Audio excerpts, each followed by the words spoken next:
Welcome to the F word. On the menu tonight, onion tart with fried quail's eggs, breast duck with gooseberry sauce, and a 4-minute chocolate mousse. All simple and delicious recipes that you can cook at home. Plus, I declare war on an American invader. They're overfed, oversexed, and they're over here. And my chat with Jessie Wallace doesn't quite go to plan. Now, you're famous for having a glass of wine. I'm famous for having a glass of wine. Yeah, well, sort of, you know. I'm famous for having a glass of wine. The F was here and the F was back. Cuss my mother and I cuss my dad. Let I love my mother and I love my dad. Wanna have all that they never had. The F was here and the F was back. Cuss my mother and I cuss my dad. Let I love my mother and I love my dad. Wanna have all that they never had.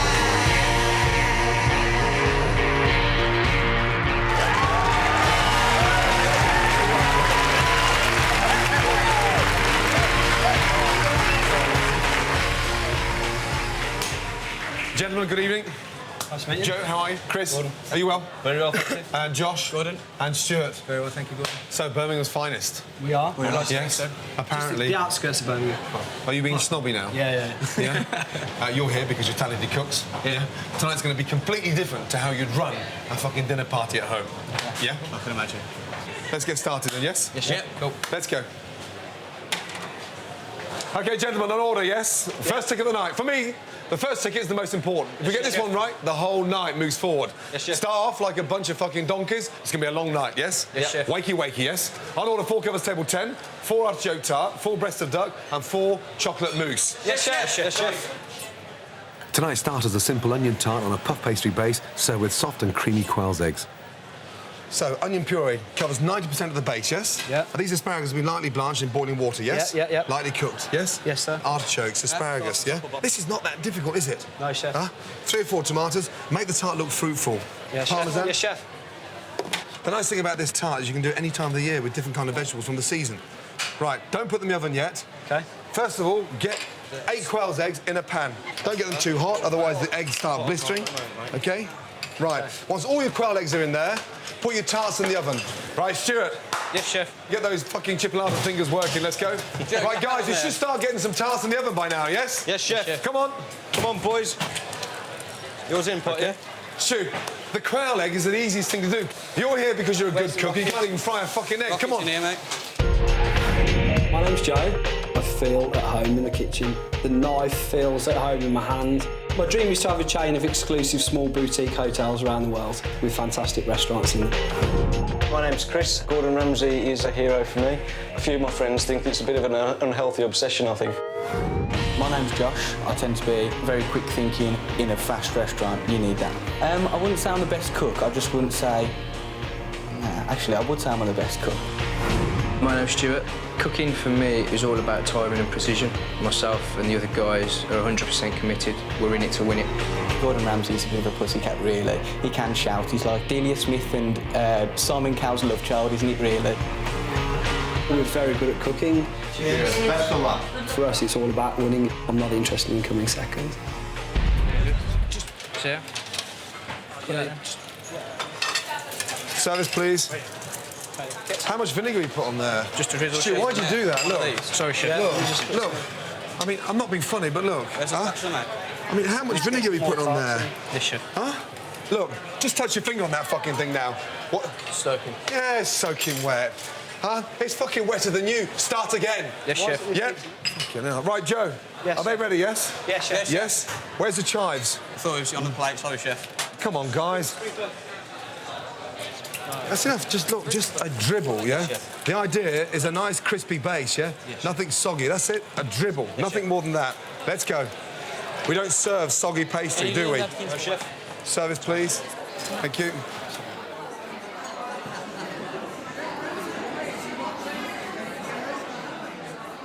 OK, one more table coming in. Come on, guys, please. I need some cows. Got to make sure the five's coming here in 1 minute. There's no more tarts. Chris. Yes, chef. Come here a minute. Stuart as well, yeah? Because you two have, like, fucking gone off the ball a little bit. Just touch that, will you? Come on. There. And you, come on, hurry up, touch it. Stone fucking cold. Yes, chef. I mean, Yes, chef. fridge cold. Can we get them in the oven and get them warm, please? Yes, chef. Come on. Yes, Did they chef. go in the oven? Yes, they did, chef. You're lying, aren't you? Yes, I am, Chef. You are. Why do you find it funny when you're lying? I forgot, Chef, sorry. Hey. Oh, no. Hey. What? Yeah, what? Well, OK, then what's what?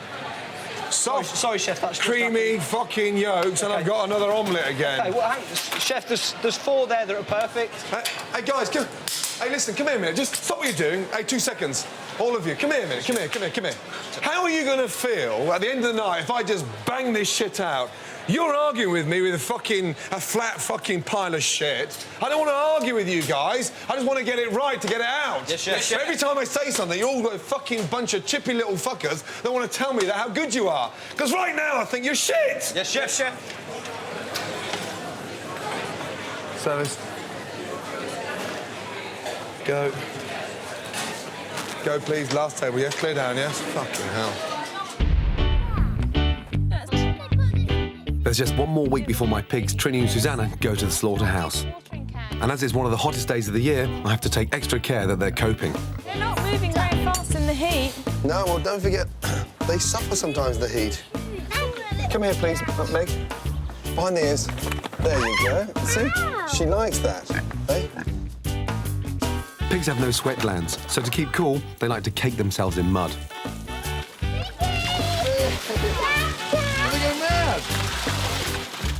Look at that. They really are enjoying that. Hello, mate. All right, pig man. Are you well? I've called Hugh Fearnley-Whittingstall to see if there's any more I can do to keep the pigs comfortable in the heat. Now, why is their skin gone all flaky like that, Hugh? Well, it could be a little bit of sunburn, but I don't think it's too bad. I think it doesn't look sore. It looks like it's going to be a few more scorching hot days, so I did bring them a little bit of this. Fucking hell. Factor 20. Oh, dear. They're not always very sensible about sunbathing, pigs. No. They're a bit like people. The pig's skin produces less natural oil than most animals, making them particularly prone to sunburn behind the ears. Gordon's going to have to deal with a difficult, very emotional day when they go to slaughter. Come on, lady. They're beautiful. He's feeling really quite attached to them at the moment. He's had a great spring looking after them. It's going to be a shock for him. The thing is, Gordon, actually, you've probably far exceeded the normal level of contact, even from a regular pig man looking after his pigs. Really? Probably doesn't get as emotionally involved as you have. You've got a little under a week now. You've really got to start focusing on the fact that this is not family. They're not even family pets. No. You've reared them for meat. You've reared them for food. Is it normal to feel guilty, though? Because that's what I've been feeling over the last 2 weeks. I think you're going to feel guilty. I don't think there's any way around that. I mean, you could argue forever about the morality of whether we should or shouldn't eat meat. But one thing's for sure, if we are going to eat meat, we should look after our animals well. Properly. And you've done that. And in the end, it's sort of something you kind of have to deal with on your own. But I think you'll be all right. Fuck.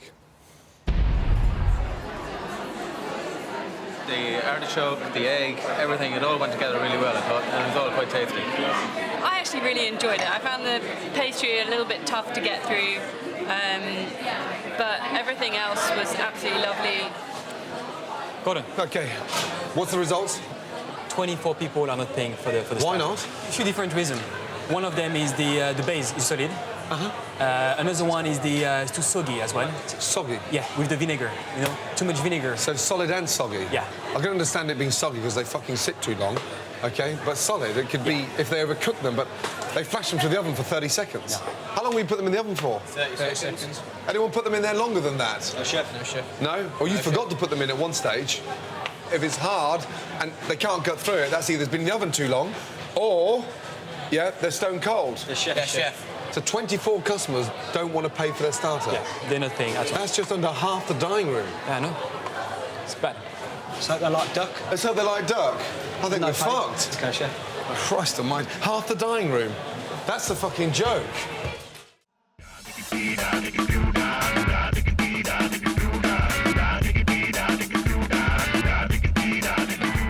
They're overfed, oversexed, and they're over here. The American signal crayfish has taken over. In the 1970s, freshwater crayfish tails were all the rage, but our puny native crayfish were considered too small. So farmers started breeding the fatter and meatier American signal crayfish. Big mistake. The Americans took over, And 30 years on, they've invaded 85% of our British rivers, virtually wiping out our native crayfish, and now they're destroying our riverbanks. We've got to fight back. Fight back by eating as many as we can. There are over 250 million American crayfish in our rivers. Mike Robinson owns a pub where they're a bestseller on the menu. He's brought Jack and I to the River Pang in Berkshire to show us how to catch them. I reckon that fish is the best bait. Yeah. Because if you think about it, what do they probably eat the most of is dead fish on the bottom of the river. all the time, yeah. They're scavengers. Slash them, Yeah. right? That's irresistible to a crayfish. All we have to do is chuck it in and tie it to a tree. I mean, it's like the same process of a lobster pot. Exactly. Yeah. It's a perilous game, this. Yeah. You do need to get a licence from the Environment Agency to do this, but just like the crayfish, they're free. So this is perfect. It's a natural feeding ground for the crayfish. Yeah. They're going to come out the bank and they're going to smell that and they'll come 100 yards upriver to that bait. Go for it. Beautiful. I could catch 20 kilos of crayfish. In here? In here in one night. When the water temperature drops below 10 degrees, you can forget it. Really? Yeah, they hibernate. They just go to sleep. So in the winter, where do they go? Under the riverbanks. And that's when they cause all the damage, because they burrow deep to get away from the cold and they just curl up and hang out. Oh, Jack, look. Is there a fish? No, there's a crayfish down there. Where? Look, just there. Here's a huge crayfish. Quick, Daddy, just pull him. Here you go, here you go, here you go. Oh, look at that, the size of him. I mean, it's like a lobster. That is a monster. That's honestly, I mean, that's incredible. Just look at that there, though, in terms of meat. I know. And how much claw meat's in there? It's unbelievable. You can look after him, Jack. You're going to keep an eye on it. That's your first crayfish. OK, let's go. You keep your eye on that one, eh? Crayfish are night feeders, so you leave the traps out overnight. We're collecting traps that Mike put down yesterday. If you were a prawn trapper in the sea, you'd be delighted to get that. That's one night. Look at them. What would a native, crayfish look like? I mean, same colour? No, they're sort of paler, whiter in colour. That's an adult native, would be that size. Whereas these guys, 5 to 6 inches long. Ow! If people ate them more and more, then it would help the environment, and it would. Hell, where can you go and get 20 kilos of free prawns? Yeah. If you don't want to catch your own, you can order American freshwater crayfish from your fishmonger. Now it's time to get these critters home and into the pot. Guess who caught the biggest crayfish? Jack. Out she comes. Is it not pinch? Let's give them a little rinse. OK, and let's get cooking them, shall we? There's a big one. Fresh crayfish. It doesn't get any better than this. These are going to be turned into the most amazing crayfish salad. Boiling water and crayfish in. And just watch them change colour now within seconds. They cook within 2.5 to 3 minutes max. And look at the colour of them. Straight out. If you peel them when they're warm, they come away from the shell a lot easier. Body's off from the towel. Look at that. That is delicious.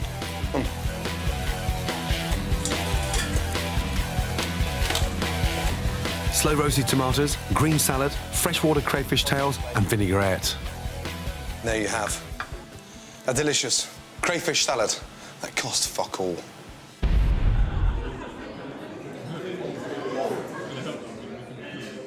$24 fucking customers are refusing to pay for their starter. I want 50 customers paying for their duck. Otherwise, we're fucked. Yes, chef. Let's go. We're not going to be fucked. Let's go. Pan on, season the duck, get ready, yes? Good, get on there. Yes, chef. Let's go, guys. Yes, chef. Right. Chris. Yes, chef. 4 duck away, table 3, please. Yes, chef. Josh. Yes, chef. 4 duck away, please, table 10. Yes, chef. Let's go. Time for the main course. Roast duck with spring greens and gooseberry sauce. Duck breast, bit of a chef's favourite because it's absolutely full of flavour. Gamey, very rich, and the texture is extraordinary. Score. Don't go all the way through, just the layer of fat. Szechuan pepper. Lightly roast them in a dry pan. The smell is amazing. Season. Grind. Rub. Almost like you're massaging. And this is one of the most amazing seasonings in Chinese cookery and makes the duck very aromatic. Mop it up. Into a dry pan on a low heat, slowly cook. gooseberry sauce, sugar, water, lemon zest, boil, gooseberries. You've got that sweet and sour tanginess against the rich sumptuous of the duck is delicious. Just bring back up to the ball and take off the heat. Set aside, red wine, season. Now it's reduced down to a really nice syrup, and that gives us nice shine to the sauce and starts to give it some body. Chicken stock, reduce. That's the basic method of making a sauce in all our kitchens. Gooseberries in. Honey. Get your spoon, put it into the sauce, and watch a nice hot spoon, how easy it drops off. Butter. Take off the heat and just shake. Look at that gloss. Very velvety, beautiful gooseberry sauce. That's ready to go. Now look what's happened to the duck. Turn up the heat, start colouring the duck. And the nice thing about the Szechuan pepper now is starting to smell slightly sweeter, and it's becoming a lot more aromatic. Fat side down, into the oven. Hot oven, 10 minutes. Now, the smell is amazing. 3 or 4 slices, maximum. Onto the plate and glaze. And those gooseberries are just nice and soft and plump. Gimme, gimme, gimme. Duck with gooseberry sauce, done. Come on, guys. Yeah, it's payback time, yes? Yeah. 1 table each, yes? Come on, you Pez should go on first. And Stu. Yes, chef. The trick with duck is to lose the fat and keep the flavour, yes? Yes, chef. And the Szechuan pepper sort of gives it a little bit more oomph there, yes? Yes, chef. OK, right, cook on this fat. Couple more minutes. Yeah. Right, potatoes. Sauté potatoes. Yes, chef. Oil in the pan. Potatoes in. Try and get them really nice and crispy. Now I'm going to put a teaspoon of garlic in there, a little bit of shallot, OK? Knob of butter in there, and watch what happens. They start sautéing beautifully, yes? Pass me the duck, Chris. Chef. I'll show you how to dress the plate. Watch. A little bit of cabbage. Potatoes. This size, 4, yes? Yes, chef. OK. Watch the duck. Look, come here. Fat side, turn it round, yes? Yeah. 1, 2, 3, 4. Nice. Turn it back round. As it goes on, the cabbage, it fans out nicely. Sauce over the duck. And when you sauce over the duck like that, on top, it just gives it a little bit of extra heat, yes? Yes, chef. Up. Sauce the last 2, let's go. That's how I want them, OK? Move your ass, let's go. Chris. Yes, chef. Are they burning there? Turn it over. Quick. Fucking hell, Chris. Yeah, it's burnt, yeah? Yes, it is burnt. Start again, Chris, please. Yes, chef. Chris, don't fuck the duck. Start again. Let's go. Chef. Come on, guys. Josh. Take those, please. Chef. What in the fuck have you done there? Josh, take. Josh. Oh, come on. Oh, come on. Joe, don't leave your brother in the shit. Open up, guys. I need you to help me a little bit. They're fucking cooked to fuck. Josh, come on, speed up, guys, yeah? Not only just moping around the kitchen, but no one's got any fucking oomph in them. Yes, chef. You're walking around like you're fucking buying a new pair of trousers. Sorry, chef. Oh, yeah? Oh. Just get the sauce Oh, am I here to work? Come on! Get the sauce on. I'm doing. Right, now, service, please. Sauce over. Up. Put it up. There. Put it up, please. Chef. Put the fucking plate up, please. Sorry, guys, I'm fucking trying so hard here, but it's a fucking nightmare. Sorry, watch. Chef. Let's go, let's go, let's go. Service, please. All like that, yes? Yes, chef. Let's go. Go. Up. Last one. Table 10, yes? Don't make a fucking mess, yes? Everything's on there perfect, yeah? Yes, Don't chef. make a mess. Let's go. Fucking hell. Last table, yes?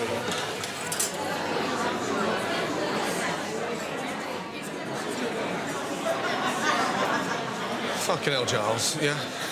I would say so nice to see you, but what the fuck is that? Nice to see me. What's that? It's like a UFO. What is it? That's a Jaffa cake. What happened in your misspent youth? Did you not eat Jaffa cakes? I love Jaffa cakes, but that, I mean, my God almighty. Is it serious? It's a pimped Jaffa cake. Who made it? Well, I made it. Britain, home of the giant carrot and the unfeasibly large leek. Just what is it about old people and the growing of gigantic vegetables? Whatever it is, the craze for creating giant foodstuffs has been passed on to the young as well. But they're not interested in huge fruit and vegetables. Oh, no. They don't even know what vegetables are. What they're doing is making giant, predominantly carbohydrate-based snacks, biscuits, chocolate bars, that sort of thing. Something known on the street as pimping. I'm not making this up. Snack pimping is a real thing. It's even got its own website at pimpthatsnack.com. It's a genuine phenomenon. The Pimp That Snack site has nearly 200 mega munchies for us to feast our eyes on. I mean, get a load, for example, of this custard cream. See how the cup of tea gives it the scale. It's a whopper. Every stage of the pimping process is photographed and documented. This is fantastic. The chap has really, really pimped his Scotch egg. Having wheedled my way into the pimping community, I've been lucky enough to secure an introduction to a Mr. Soup Dog. Hello, Soup. Hello, Giles. Now, you pimped the fantastic Fist of Fudge, didn't you? Indeed I did, yeah. Fair enough, but why pimp anything at all? A lot of it is the challenge. It's, you know, can you deconstruct the snack and then rebuild it up from its kind of core ingredients and, you know, hopefully then improve upon it. Clearly, then, the first step for me is to take Soup's advice and deconstruct the traditional Jaffa cake. Sponge base, humectant, disodium diphosphate, smashing orangey bit. Excuse me, where do you have the dextrose monohydrate?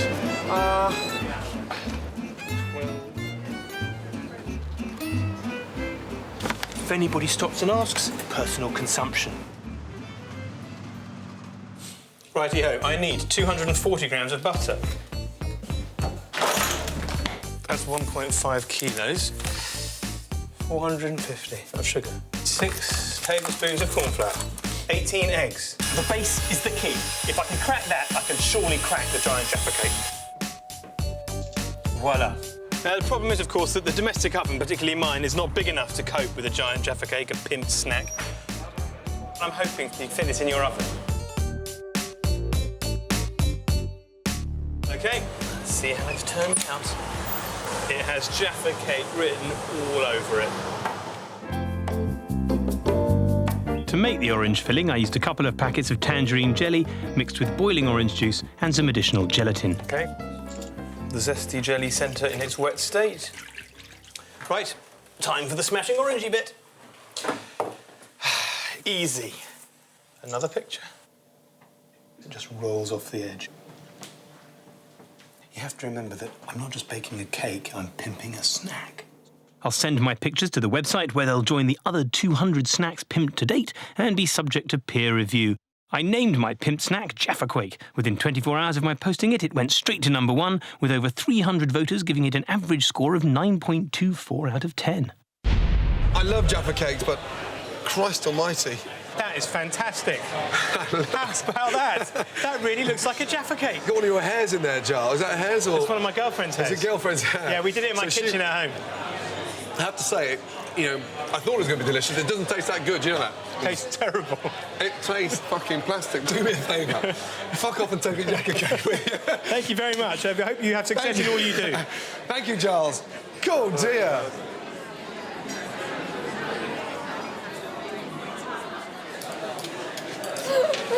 Hi, How are you, my darling? Are you well? Fine, thank you.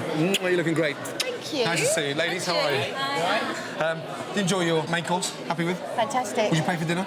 Yes, I would, definitely. Thank fuck for that. Good to see you. Thank you. Now you like your Would you food. pay for my dinner? Sorry. Shit. I heard you like your meat pink. No! Oh, dear. No, in terms of you like sort of, you know, you like... Not too rare. No, not too rare, but it's pinkish, yeah, which is great. So you're not one of those girls that squibbies and cook it well done for me. You like it quite pink, which is nice. Yeah. Now, you're famous for having the odd glass of wine as well. I'm famous for having a glass of wine. Yeah, well, sort of, you know... I'm famous for having a glass of wine. You're a girl that knows how to enjoy herself. What about my acting? I'm not famous for having a glass of wine, Gordon. No, I said how you're going. I love a glass of wine. Yeah, which is nice. I'm not famous for it. I didn't think at first the gooseberry would work very well with the duck. I thought it might be a bit too tart, but it was actually just complemented the tenderness of the duck really well, brought out the flavour of the duck. And I really enjoyed that. It was a really nice taste to it, really nice crunch as you sort of tasted the duck. It was very good. Right, guys, come over, please. The results of the main course. I know the starters went slightly pear-shaped, but I hope the fuck you got some good news for the duck, yes? Very good news. Good news? Yes. How many are paying for the duck? 47. 47? Yes. 47 is fucking brilliant. Yeah. Well done. What's wrong with the three? What happened to three? They mainly said that the duck was overcooked. What? Overcooked, yeah. It was cooked for 4 minutes. Everything was pink? I thought you'd done a fucking great job to get that back up there. I think you can understand why I was fucking pissy to make sure that what left this kitchen was absolutely spot on. Right down to a potato, yes? Chef. Well done. Now let's make sure that 50 customers pay for their fucking desserts, yes? Chef. Let's go. Well done. What have you been doing with those fucking things, huh? It's like a sack of potatoes. That's just how they are. Huh? Welcome back. Now, we all know that Nick Knowles is no good with a paintbrush and a hammer, but will he be any better with a fucking frying pan? No. Let's go. What are you doing? We're going to do a fillet steak wrapped in porcini mushrooms and herbs, wrapped again in Parma ham. Right, so you're wrapping it twice, mushrooms then Parma ham? Herbs, mushrooms, Parma ham. It's exactly the same as mine, except I'm going to go a little bit further and wrap it in pastry. Yes? Listen, I'm making this up as I go along. I haven't been taught by anybody. I've had to teach myself. Right, haven't you got any work to do? Yeah, well, we started, are we? For the last 5 minutes, all you've given me is fucking excuses. Is this going to work? Listen, I don't need to make excuses because this is quality stuff, mate. The whole point is to make something that looks good, tastes good, that's fairly easy, because obviously I'm not a chef, but fairly easy to do and has the desired effect when you serve it up to a young lady. I have cooked it before for a woman, and I have to say it's gone down very well. Do you get a shake? Listen, mate, it's terribly bad form to talk about women behind, you know, after you've actually been... Yes. That's a no, then. So it's very fragrant, this dish, then? It's very lovely. And what it should do is when you open up the parcel, there should be a little line of greenness, sort of, with the herbs all the way around the inside, so that should make it look good. So I've got to do something very similar, so it's very easy for me because I'm going to just do a fillet of beef Wellington. Again, wrapped in mushrooms. But the mushrooms are chopped, so we call that a duxelle. Chopped very, very finely in the blender, and then onto the stove to get the water out of them. We're going to wrap them around the beef, then wrap that with Parma ham, and then finally wrap it in puff pastry. So hot pan, and put your beef in and seal it. Once the beef has been sealed, we take it out of the pan and then just rub it with some really nice English mustard. As it cools down, it goes through the centre of the beef and gives it a really nice flavour. Right, Nicholas, how are we doing? I've just wrapped the steak and dipped it in the herbs, and then put some porcini mushrooms either side, wrapped up the Parma around it, because I don't know how to wrap a steak. So what I did was I decided that I would just wrap it in foil. Yes. And then about halfway through the cooking process, I take the thing out of the oven, unwrap it, and it should hold itself together. Nick, that looks like a jacket potato about to go on the fucking barbecue. Listen, I don't care what it looks like at the moment. It's what it looks like when it comes out on the plate that's important. But that's me done there. That's me ready to go into the oven. And all I've got to do now is make the little sauce that goes with it. So you don't just get the thing, you get a sauce with me. There's a sauce as well? Oh, yeah. I thought while you're going to put that in the oven, you could fuck off for a shave. By the way, what I'm doing here is using a ladle to take some of the mushrooms and the juice out, because it gets with this porcini, you get a lot of grit in with porcini mushrooms. Yeah, well, it depends where they're from, yes. So the best thing to do is to do it from the top like that with a ladle, then you don't get the grit in it. Cook that up, and with a little bit of lemon, not too much though. That'll do. Let's get some. I like lots of pepper in with my stuff, so. So it's really important to cook the mushrooms so they go really nice and dry, got a nice strong flavour in there, and it stops the pastry from going really soggy. When Nick's got that nice dark green line of herbs, we'll have a nice dark line of mushrooms around the fillet of beef. A little bit of garlic. It looks like you've tarmacked some Parma ham. Tarmacked. It does, doesn't it? Look, my plasterer could finish that off nicely for you. You're sounding like Nick the Builder now. People think that I know about DIY because I present a DIY programme. You do know about DIY, though? Well, not really. I always thought you were the most amazing handyman. No? Yeah, but not with building. And you know, and people say things like, I get an enormous amount of satisfaction out of like working for 14 weeks on doing a skirt. Why? Get a hobby or a girlfriend. Don't do DIY, seriously. Save up and pay a builder. So I'm wrapping mine now. Nick's wrapped his in tin foil, OK? I'm wrapping mine in cling film. And the idea of wrapping is to get a really nice, even shape. Look. Hang on. What happens? Isn't that going to melt when you cook it? We take the cling film off, you fucking banana. Oh. So we wrap it nice and tight like that. The most important thing is now that it's nice and even. So if it's wrapped evenly, it cooks evenly. You cook, OK? Yeah. Yes? To pull women, right? Well, that's not only to pull... for the main objective. on a date. Oh, God, that's disgusting. Hey, and you're still single. The difficulty is, if you work as much as I do, and you're away as much as I do, who's going to put up with that? Really, seriously, who's going to... That's horrible. What am I going to do with that? What have you put in there? The porcini mushrooms, the juice of the porcini mushrooms, a little tiny bit of lemon juice, there's a glass of red wine. Are you normally pissed when you make this dish?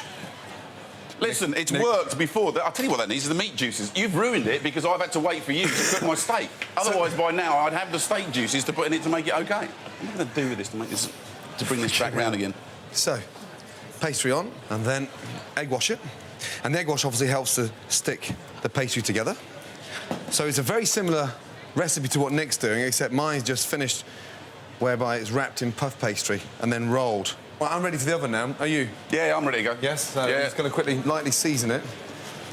In she goes. 5. So they're both in the oven. 20 minutes each. Yep. I take mine out to rest, you take yours out, and then I win. Good luck. You reckon? Let's go. Huh? Nice. Sunday lunch is the most important meal of the week, and even two identically incompetent cooks can do it.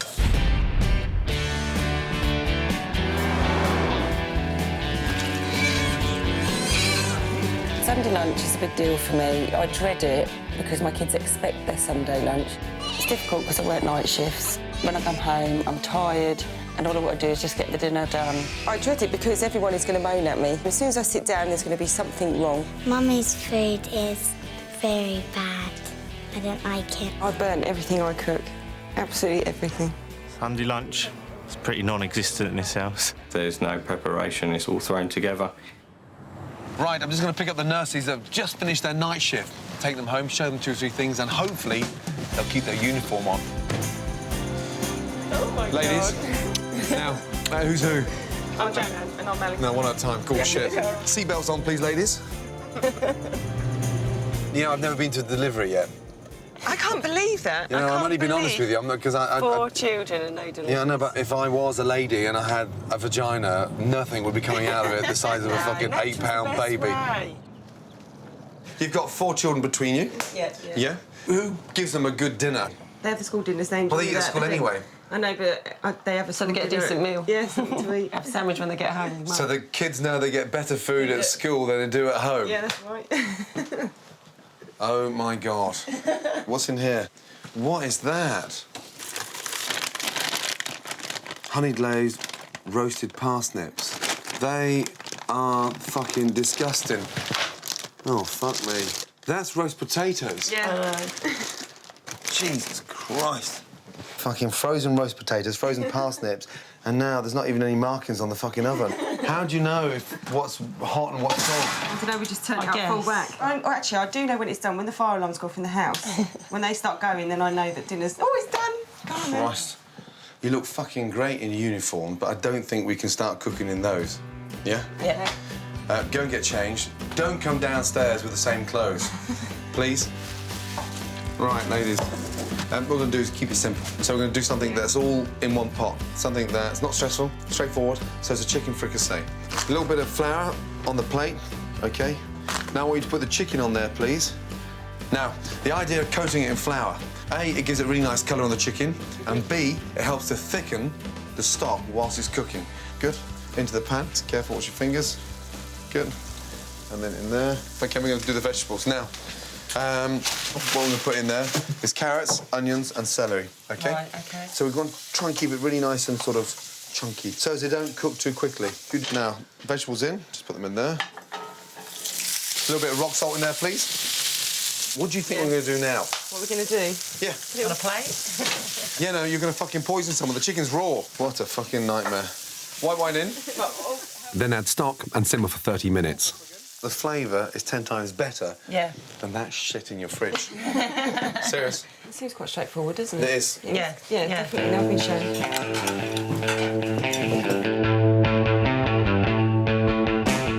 Hello. That smells good for a change. Now, who'd like some chicken? Some carrots. Nice. What you've got to help me with is to make sure that Mum cooks all the time. Say, Mum, I know you're busy, I know you work night shifts, but we can still have that delicious chicken dish again, yes? Delivering 2 cooks. Chin chin. Thank you. Thank you. This has to be the easiest chocolate mousse to make, and it tastes fucking delicious. Chocolate petal into a bowl again, bain-marie, so it melts very, very quickly. Bring that to the boil. Now, boil the cream. What that does straight away is sort of almost thickens the chocolate mousse before we actually combine the cream and chocolate. And look, chocolate's virtually melted already in that short period of time. Cream on, yes? Yeah. All the cream in there. Whisk, whisk, whisk, and then the rest of it straight away, quickly. Now, you whisk that over ice, OK? We whisk it over ice for what? Well, because if we whisk it over ice, it sets quicker, Joe. OK. Yeah? OK, the idea of this, of course, is 4 minutes. Right. Amaretto into the chocolate, OK, to perfume the chocolate. Egg whites, where are they? Touch of sugar. Whisk that up. All the egg white in, still over the bowl of ice. Yeah? And then we're... Now, amaretti biscuits in there. Fold them in. Look. Right, get glasses on the hot plate, please, quickly. A little bit of biscuit. We don't even just set it in the fridge. OK? Let's go.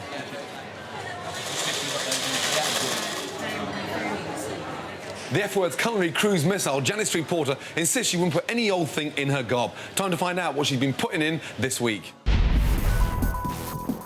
Well, I'm making one of my favourite dishes, baked cod. But with cod stocks at an all-time low, we've just got to find an alternative. I'm travelling to the Shetlands, to the world's first organic cod farm. Well, I really care about what I eat, and I'm not really prepared to eat farmed fish. Call me bonkers, but I think if a fish has had a decent life, you can taste it. And I know that if I catch a mackerel on a line, it tastes fucking great. It tastes brilliant. And it's not just about the taste. I can't help being a little bit sceptical about any type of fish farm. I do feel like something off Noel Edmonds' Mr. Blobby. Time to make 50,000 cod. I know the fish farmed here are fed a sustainable organic diet, but what I really want to know is whether they are kept in good conditions. So what's the size of this pen? The volume inside is the size of 3 Olympic-sized swimming pools. Maximum that we would have in here would be 50,000 fish. Fish tend to shoal together. They like being close together. The fish are graded in size to stop them eating each other, and the nets are doubled up to stop escapes. So far, so good. But what about the taste? How would you normally cook your cod? If it's really, really fresh, I would grill it. Grill it? Yeah, just that I'm trying in my feeble way to eat less butter. And you obviously don't care. No, not yet. Oh, it tastes good. The downside is that this farmed cod costs a third more than the wild stuff, and I'm not sure that people will pay the extra. So I'm taking it back down to London to put it to the test down at my local chippy. I've got you a present. What's that? It's special cod. Yeah, let's see. Just chuck it all in. Too messy. Oh, so don't start criticising me before I bloody started. I don't touch you. Listen, I'm not going to do you for sexual harassment while I've got a plate of cod in my hands. All right, I've done one bit. All right, shall I put it in? Yeah, put it in. Be careful. Go close to the pen. Close. Let him go. If you bought the regular kind of cod in here, it'd be $3.90. But this farmed cod is $5.20. Would you pay that bigger difference? Possibly. $5.20 for a size like that seems a little expensive, to be fair. It's slightly drier, maybe, than normal cod. Well, I cooked it. Oh, well, that's it, yeah. It's nice and fresh. Yeah. Tastes like cod. The batter's just right. Yeah, I'll give it the thumbs up, definitely. Next time I go to a supermarket, I will be buying farmed cod, because if we don't make that choice, there will be no more cod left in the sea. But perhaps the answer is for the great British public to stop being so bloody boring and eat different kinds of fish anyway. Plates out. Josh. Gordon? Yes. Right, one is farmed cod. Yes. and one is wild cod. Would you like to taste? Yeah. All the way from Shetland, right? Yep. Right, that one there first. Nice. Yeah. And this one, a little bit more flaky. Slightly sweeter, that. I think that one, for me, is the farmed. Is that right, though? Yes, you're completely right. Yeah. But slightly more people like the farm than like the wild, but it was pretty even. Really? But when I tell them it costs £3.50 extra for half a kilo of that... But why would farm be a lot more expensive? You mean wild would be more expensive than farm? Why? Well, it's because farmed is in its early days. Because wild is... Forget wild, because you won't be getting wild cod in a few years' time because you won't be allowed to fish it anyway. So that is the future, and one hopes that the price comes down. Yeah. And what about this lot? Are they agreeing to pay extra? They are saying they would pay more because they feel more comfortable eating a fish that's sustainable, that comes from a sustainable source. I can't fucking believe that, because half of them aren't paying for my fucking starter. And that was the delicious Can I tart. talk to you about your starter? Oh, no, go on. Don't. Puff pastry's in your ass already, yes? Yeah, puff You've got pastry a great has not ass. reached my arse. Have you had a nip and tuck on that? Because it's so fucking no firm. part of me has been nipped and tucked. And the first time I met you, you totally got on my tits by saying I was the same age as your fucking mother. 59. Thank you. You want to tell all of what people... Listen, Janet... I can see potatoes, look. Oh, for fuck's sake. Can you fuck off and let me cook, please, yes? Dear, oh, dear. Welcome back. Now, judgment time from Nick Knowles, and I think his dish needs a little bit of kitchen SOS. Let's see what our blind tasters have got to say. Don't, look. Stop laughing at my dish. Look, I've got plenty of stuff for them to look. Don't laugh at my dish. Hey, listen. OK. Where's my Frenchman? JB, please, yes? Last time, hey, listen, last year was a loss. He laughed at it as well. No, I have lost a lot of fucking challenges, so I still shit myself, but however, this one I'm not. OK, don't drop that plate in case you make it look better. Now, fuck off. Here we go. Beef Wellington. So that's the green dish. Okay. Bon appétit. Very tender. Pastry is so crispy. Oh, I tried the pastry. Seasoning is superb. And you can taste the mushroom as well. Mushrooms. The duck cells. I want another bit of meat. I want a bit of the pastry. Okay. It looks a bit thrown on the plate, doesn't it? It certainly doesn't have the presentation. Meat's of the other one. overcooked. That's nowhere near as... Chainsaw, anyone? You can't actually taste meat. There's so many other flavours. But I like the thyme flavour. Well, I think the thyme... stuff inside it. I think the thyme overpowers everything else.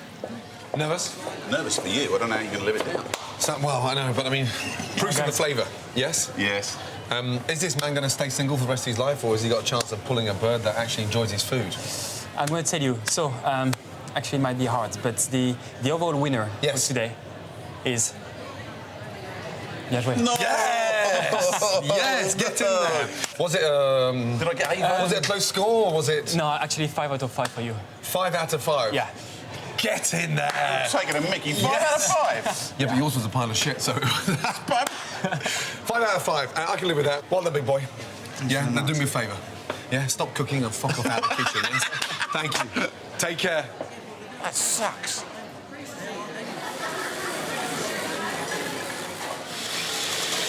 Oh, yeah?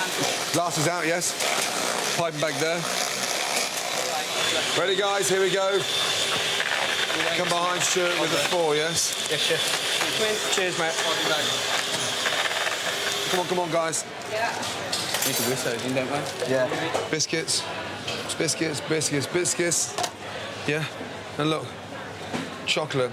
OK. Glasses on the plates.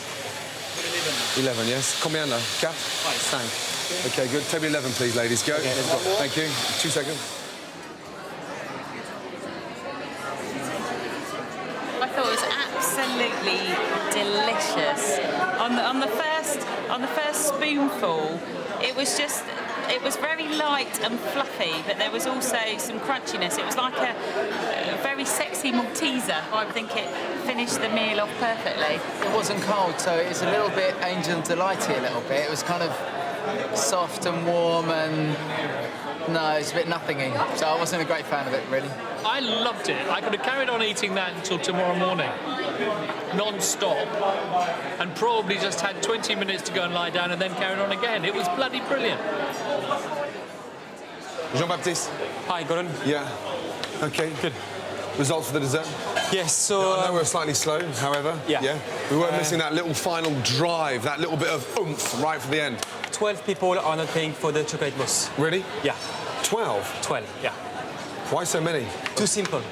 Too what? Yeah, too simple. Too simple desserts. So a sophisticated, really smart summer tart, then a really nice, rich duck, and a nice, light chocolate mousse. And they said that was too simple? Yeah, clearly too simple. Just the mousse with the, you know... Yeah, well, let me tell you something. I think they're slightly fucking simple. That mousse was perfect. Yeah. Yes? Let's just sum up the night, yeah? Yeah. The tart. 24 customers refused to pay for the tart. Yeah. But then you pulled it back miraculously in a way that only 3 customers didn't pay for the fucking main course, which was brilliant news. And then the big kick in the bollocks, I think, was the 12 that didn't pay for the fucking delicious, simple chocolate mousse.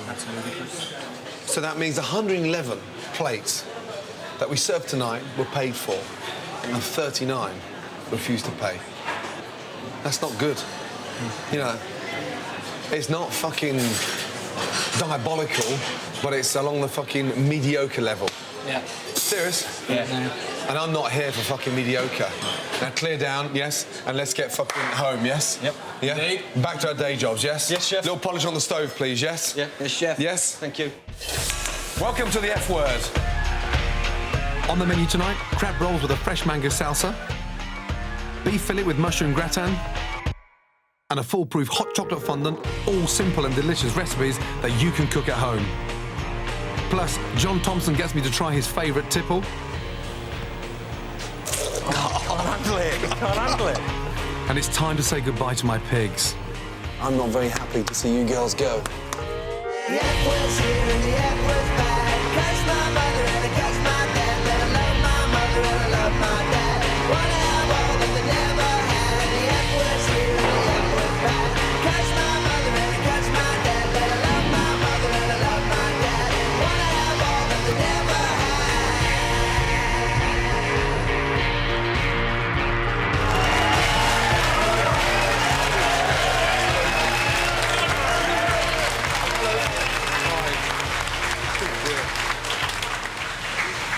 Right, ladies. Hello. Good evening, Charlotte. Hello. Welcome, Sarah. How are you? Sam. Hi. Annette, how are you? Fine, thanks. 4 farmers' daughters, yes? Yes, indeed.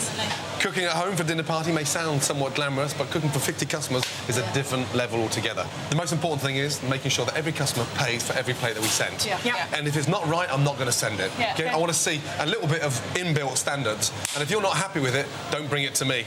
Because if you're not happy with it, how the fuck are the customers going to be happy with it? Yeah, exactly. Don't let me down, and more importantly, don't let yourselves down. Yeah. Yes? Let's go. Right. Is it the fridge, yeah? You get the crab. On order, 4 covers table 4, 4 crab mayonnaise, 4 fillet of beef, 4 chocolate fondant. Yes, chef. Thank you. Are you taking that one, girls? No. Excuse me. Are you doing that one, girls? You want to run it now? No. No. I'll tell you who's doing what. If I had to leave it to you to decide what's going on, trust me, yeah? Yes, chef. There'll be a fucking combine officer coming up the fucking Thames by the time you get out. Trust me. I'll tell you what to do. Okay. Okay? My name is Sarah and I'm very used to very kind of homely cooking. It'd be your stews, it's your pies, it's your meat and your potatoes. What you'd imagine would feed a family of 4, generally you'd feed 1 farmer. My name's Charlotte. I've always shot and it's really satisfying to see something that you've shot that day and actually see someone sit down eating it and enjoying it. My name's Sam. My favourite meals to cook would be steak and chips. I like the steak to be hung, usually about 21 days, and the more fat that's on it, the better the flavour it gives the meat. My name's Annette. I can draw birds, I can take their innards out and get them oven ready. I'm not squeamish when it comes to handling a bit of raw meat. Farmers work on tight timescales as much as the chef does. You can't stop the sheep popping out the lambs, can you? You just got to get on with it. When we say we're going to do something, it will get done. We want to win. I don't like to lose.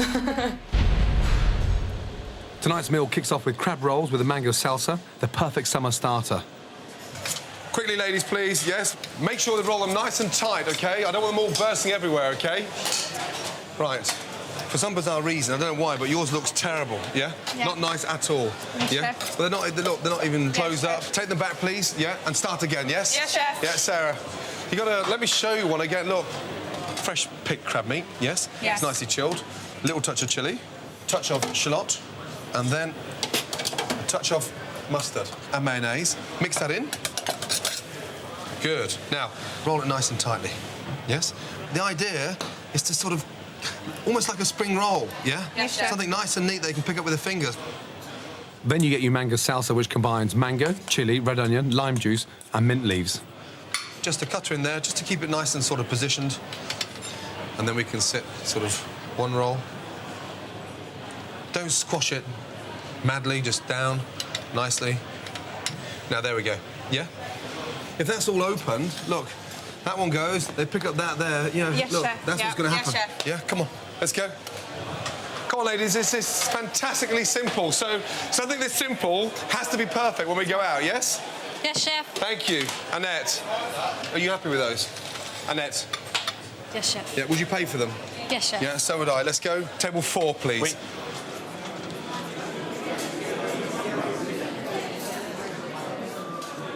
It was really good. I really enjoyed the salsa. It was really fresh and tasty. Nice crunchy lettuce. The salsa wasn't too strong. And it was quite simple. It's something we could all make at home, probably. So, yeah, I enjoyed it. John, how are you? Hello, I'm good. Good to see you. Well? Very well. Yes, nice to see you. Good evening. Did you enjoy your starter? Very much. Yes. Very light. Coriander and mint in there, nice. Yeah, that's right, yeah, nice and fresh. Yeah, lovely. But I love seafood anyway. Yeah. I like to attack a crab and a lobster, yeah. I didn't realise you were such a big foodie because you're quite obsessed about real good food. Yeah, absolutely. Yeah. Is it something you grew up with? Is it just you enjoy news experience? I think it's something that I remember living on my own. Really? And Caroline Ahern came to see me. And she went and said in her stand-up, John Thompson's lost it. Because I went round to his bedsit and he was steaming vegetables.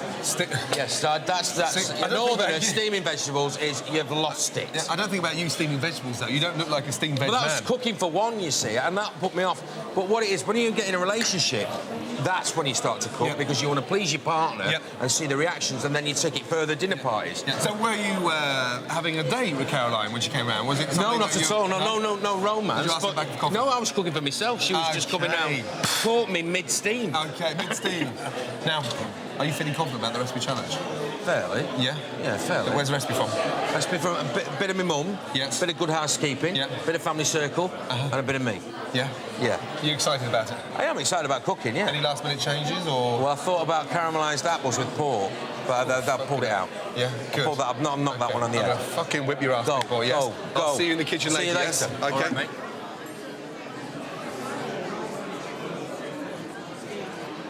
Jean-Baptiste? Hey, got it. OK, what was the feedback?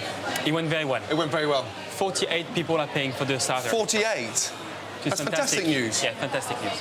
Fantastic news. 48? Yeah. So 2 non-payers. So only 2 customers refused to pay for the starters? Yeah. Well done. Yes, chef. Well done. Now, don't fuck up the main course, yes? No, 50 out of 50 for the main course. OK? Good, OK? chef. Yeah? Welcome back to the F word. Pans on for the beef. Get the beef out. Get them coloured. Beef in. Let's go. Get that pan piping hot, yes? Yes, chef. Yes, chef. Right, next challenge for this lot, main course. A fantastic fillet of beef with a mushroom gratin. Fillet of beef. That has to be the ultimate indulgence. When you bite into it, it actually melts on your tongue like butter. The flavour is phenomenal. Mushroom gratin, shallots, garlic. Crush it like that. Because what it does now, it releases the flavour, but it's not too strong. Mushrooms. Chestnuts just cut into quarters. The chestnuts have got that really nice, light, woody texture. The shiitake have got a really nice, heavy, rich flavour. And then you've got this delicate, dainty oyster mushroom that is phenomenal. Season. The garlic, that's it, job done. Take the mushrooms out. Cream. Egg yolk. Chives. Don't start slicing the thick end. There's no flavour there. The chive flavour is at the end there. Nice oniony flavour.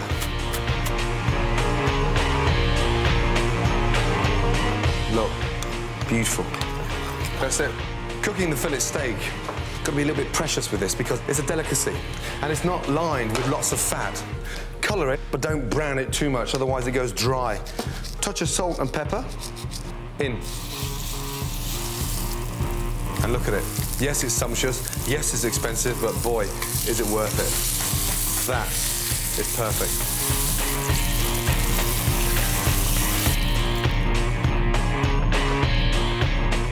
generous. Parmesan. In the oven she goes. Hot oven, 7 minutes. Looks like a meal for 6 there, look. Beautiful. Oh my God. That has to be the perfect indulgence. I just want to die and fuck off to heaven with my fillet steak. Beef fillet with mushroom gratin, done. Ladies, let's be honest, we had a really easy starter. Yes? Now we're going to turn up the heat a little bit, yes? Yes, Chef. So I want the steaks nice and pink. Not medium, yes? Yeah, not well done. Nice and pink, yes? Yes, Chef. Let's go. Charlotte. Yes, Chef. Yeah, 5, yeah? Pan on. Yes, Chef. Haven't Sarah. got pan yet. Yes, Sarah, Chef. the pan's not hot, you're going to boil the steak. Make sure it's piping hot, yes? Yes, Chef. Yes? No pan yet, Chef. Sarah, Yes, they're not Chef. even seasoned. Sarah, come on, get them out of the pan, they're not even seasoned. Now you're going bland, OK? We don't do bland. No chance. Sam, Yes, you've got to Chef. speed up now, yes? Yes, Chef. Get those steaks out of there. Yes, Chef. Yeah, OK. Get a little bit more colour on there, a little bit more colour. Every steak's different, so touch it and understand it. Do you understand? We want to serve them pink. Yes, yeah? yes, Just Chef. above rare, so touch it and understand it, yes? Once the steaks are in, OK, start your potatoes, yes? Just put it on there. I just said to you both. You know what mushrooms... What are they to you then, Charlie? You tell me. You're a bright girl. They're mushrooms, Chef. Yeah, but they're burnt, darling. They are, Chef. Charlotte, Yes, Chef. you know how to cook a mushroom, surely? Sure. Yes, Chef. You do, yeah? Yes, Chef. Pans on for the potatoes. Yeah, start off with the olive oil, yes? And then you finish with a little bit of fresh butter at the end, yes? Do you want to do a little bit more brown in this, Yeah, a little bit more browner, yeah, but not burned, yes? Chef. Chef, these done, Chef, here. Stop, put it down. No, take it off the heat. You burnt it again. Huh? No, it's all burnt. Fucking hell. They're burnt as well. Come on, we're going a little bit pear-shaped now, yeah? Once the mushrooms are cooked, make the gratin by folding them together with the egg yolk, chives and cream. The gratin mixture, yeah, acts as a bit of a sauce, OK? So that's why we keep it nice and wet, but not too wet, OK, for obvious reasons.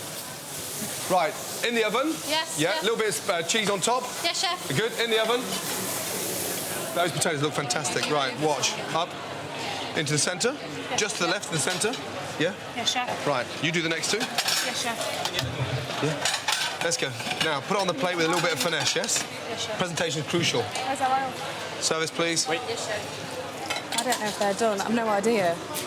Sarah, what do you think? Tell me, I've no idea. Yeah, they look all right. I don't think they are. Plates. Are you Let's ready go. for me, Chef? 4, yes? Yes, Chef. Let's go. Right, 2 plates. Yeah. So you dress 2, yeah? Let's go. Yes, Chef. How am I dressed, Quickly. Chef? Guys, Sam, you happy with that? Yes, Chef. Yeah. Let's go. Chef?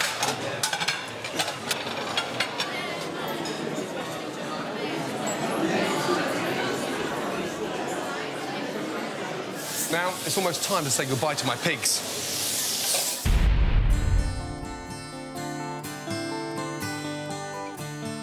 It's D-Day. My 2 Berkshire pigs, Trini and Susanna, have lived in my back garden now for the last 2 months. But today, they're going to the abattoir. I've raised the pigs myself to ensure the pork I'll serve in the F-word restaurant is of the highest quality. But this morning, my mind isn't on the recipes. Every morning the pigs run over to greet me, but today, for the first time, they've stayed in bed. It could be the rain, but I suspect somehow they know what's happening. Out we come. Hey. Come on. Don't do this to me now. Come on. Luckily, experienced pig breeders Christine and Kevin are on hand to help. They're just like docile this morning, no? Well, they don't want to come out in this weather. Huh? They probably know as well. They probably sense everybody's anxiety. Do you reckon? Yeah. They pick up those things. They pick up on that very, very quickly. Yeah. Come on, girlies. There Good you girl. Come on. There you Just go. go backwards. They should Hey. just follow you. Come on. You rattle. I haven't Okay. fed the girls for 12 hours as the slaughterhouse demands empty Come on. stomachs. There you go. Good girl. Come on, ladies, this way. Good girl. Did you see the other one? Good girl. Bye, piggies. Bye, Piggy. OK, guys. Right, school time. Let's go. I think it's worse for Gordon because he's got to go to the slaughter and carry it through. I think he's going to be really quite upset. That was difficult, that no? I've chosen this small family-run abattoir as it caters for the independent breeder. It's owned by John Andrews, who's been a slaughterman since he was 18. Hello. Morning. How are you? Well? Not too bad, thanks. Yeah? Yeah, nice to meet you. First time in abattoir. Is it? Yeah, Christ. Oh, well. The first thing you've got to do is knock them out. Yeah. Put them into a fit. Yeah. And then what happens is I must get them up quick, because everything dies by the knife in a slaughterhouse. Right. All right? So I've got to do it so it's humanely and they're unconscious. Come on, ladies. Come on. There we go. There you go. I'm not very happy to see you girls go. Yes? So I think it's sad, and I think it's very, very, very unfair, but you're going. Hey, just think of all those good times we had. Come on. I'm gonna get the fuck out of here. Jesus. It's fucking hard saying goodbye. I just want to get this next bit over and done with. Just not looking forward to it and just hope it's fucking rapid.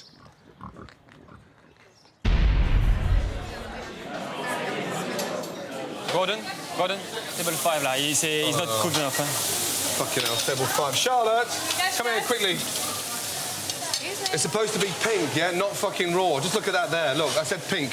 Right, chef. Yes? Yes, chef. Yes, That's what I said, but you've got to keep them together in the Yes, pan chef. and turn them evenly, yes? Yes, chef. One more steak in there, quickly, yes? Yes, chef. Okay. Stay tidy, ladies, yes? Nice and tidy. Go, first 2. Last 3, go. Hot tray, clear down. Let's go, please. Fucking hell, that was hard work, man. It was like pulling teeth, you know. I'd rather milk a fucking 1,000 cows. Table 12, go. Steak was perfect for me. Really nice chunk.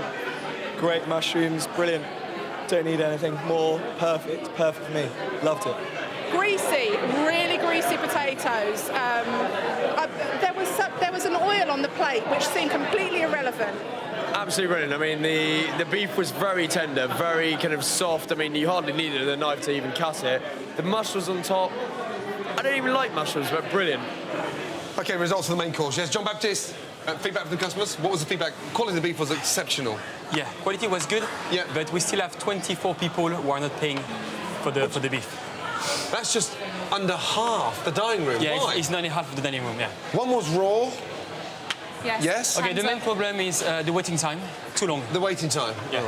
The potatoes too greasy. The potatoes too greasy? Yeah, too soggy. They're sauté potatoes. I know, but too much Did oil. you drain the potatoes before we put them on the plate? Yes, chef. Why did we drain them, Sarah? To remove all the grease. I'm slightly pissed off about that. Yeah, it's not good, huh? I can understand about the one, fine, and then when it went out, the customer didn't want it, but 24. Yeah. Fondant and chocolate, I want 50 customers paying for it. Yeah. Stations, yeah? Let's do it together, yeah? Let's go. Now, brace yourself. Here comes the biggest gob in the food world. Do you eat veal? No. No. I think that we just don't like eating baby animals. I believe in the way that the animals are reared and cared for isn't probably that humane. I keep seeing that calf's face. Well, the thing is, most foodies have got it wrong. Their reasons for not eating veal are more down to ignorance than common sense. Because if you actually stop and think about it for a minute, it's crueler not to eat veal than to actually eat it. The fact is, people are just so extraordinarily ill-informed about veal.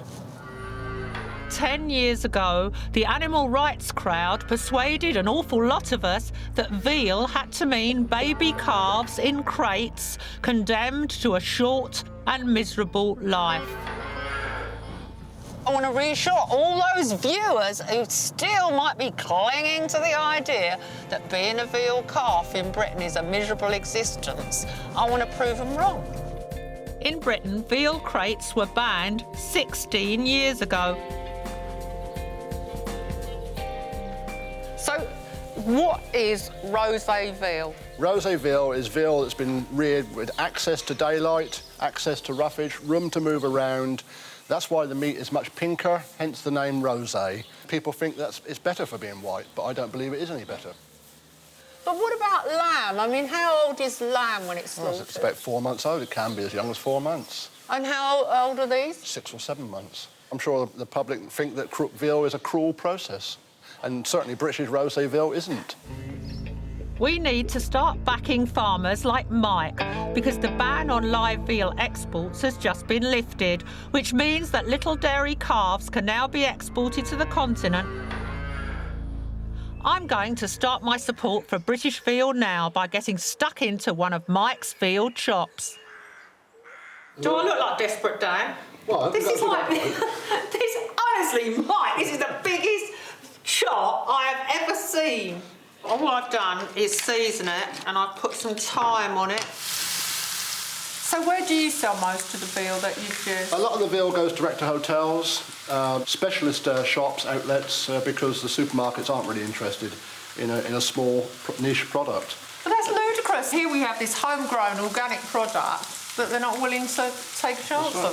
I can feel a rant coming on. Supermarkets get right up my nose. None of the big four even stock British rosé veal. It's a disgrace. Well, I've got the full agit-prop kit. Well, I haven't been on a protest for bloody decades.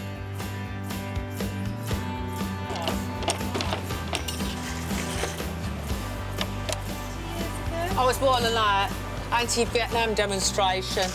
I made signs and I marched on the American embassy, but when the police charged us, I jumped over the hedge and ran away. Doesn't fit. The reason why I'm pitching my stall in front of Sainsbury's is because of the big four supermarkets. They were the only ones intelligent enough to sell British rose veal. Sainsbury's tried it, they stocked it, and then they dropped it. And now, the only major supermarket chain that actually sells rose veal is Waitrose. So I'm hoping to make a bit of a protest outside Sainsbury's, but also to persuade people, why not give it a go? I don't want to start off with anyone too stroppy. Excuse me. Right, that wasn't a very good start. Not exactly Oxford Street, is it? Oh, excuse me. You, yeah. Hi, Janet. Wow, free meat. People are not buying British veal, which is reared in completely humane conditions. Do you know what veal is? Something to do with insides. No, it is not something to do with insides. Try a little bit for me. Tell me what you think. It's lovely. It's lovely. It's OK, isn't it? Yeah. It's nice. Is it nice? Yeah. It's just like normal. So you can get it in Waitrose even now? Yeah, get it in Waitrose now. Oh, right, I'm going to go and buy some. Thank you. OK, this is the bottom line. Stop listening to all those lies, all those myths, all those half-truths, and just simply pay attention to me. British veal tastes delicious. Persuade your local supermarket to buy it, please. The idea of eating veal was abhorrent to me before I saw it. But British farmers, no cages, nothing, and...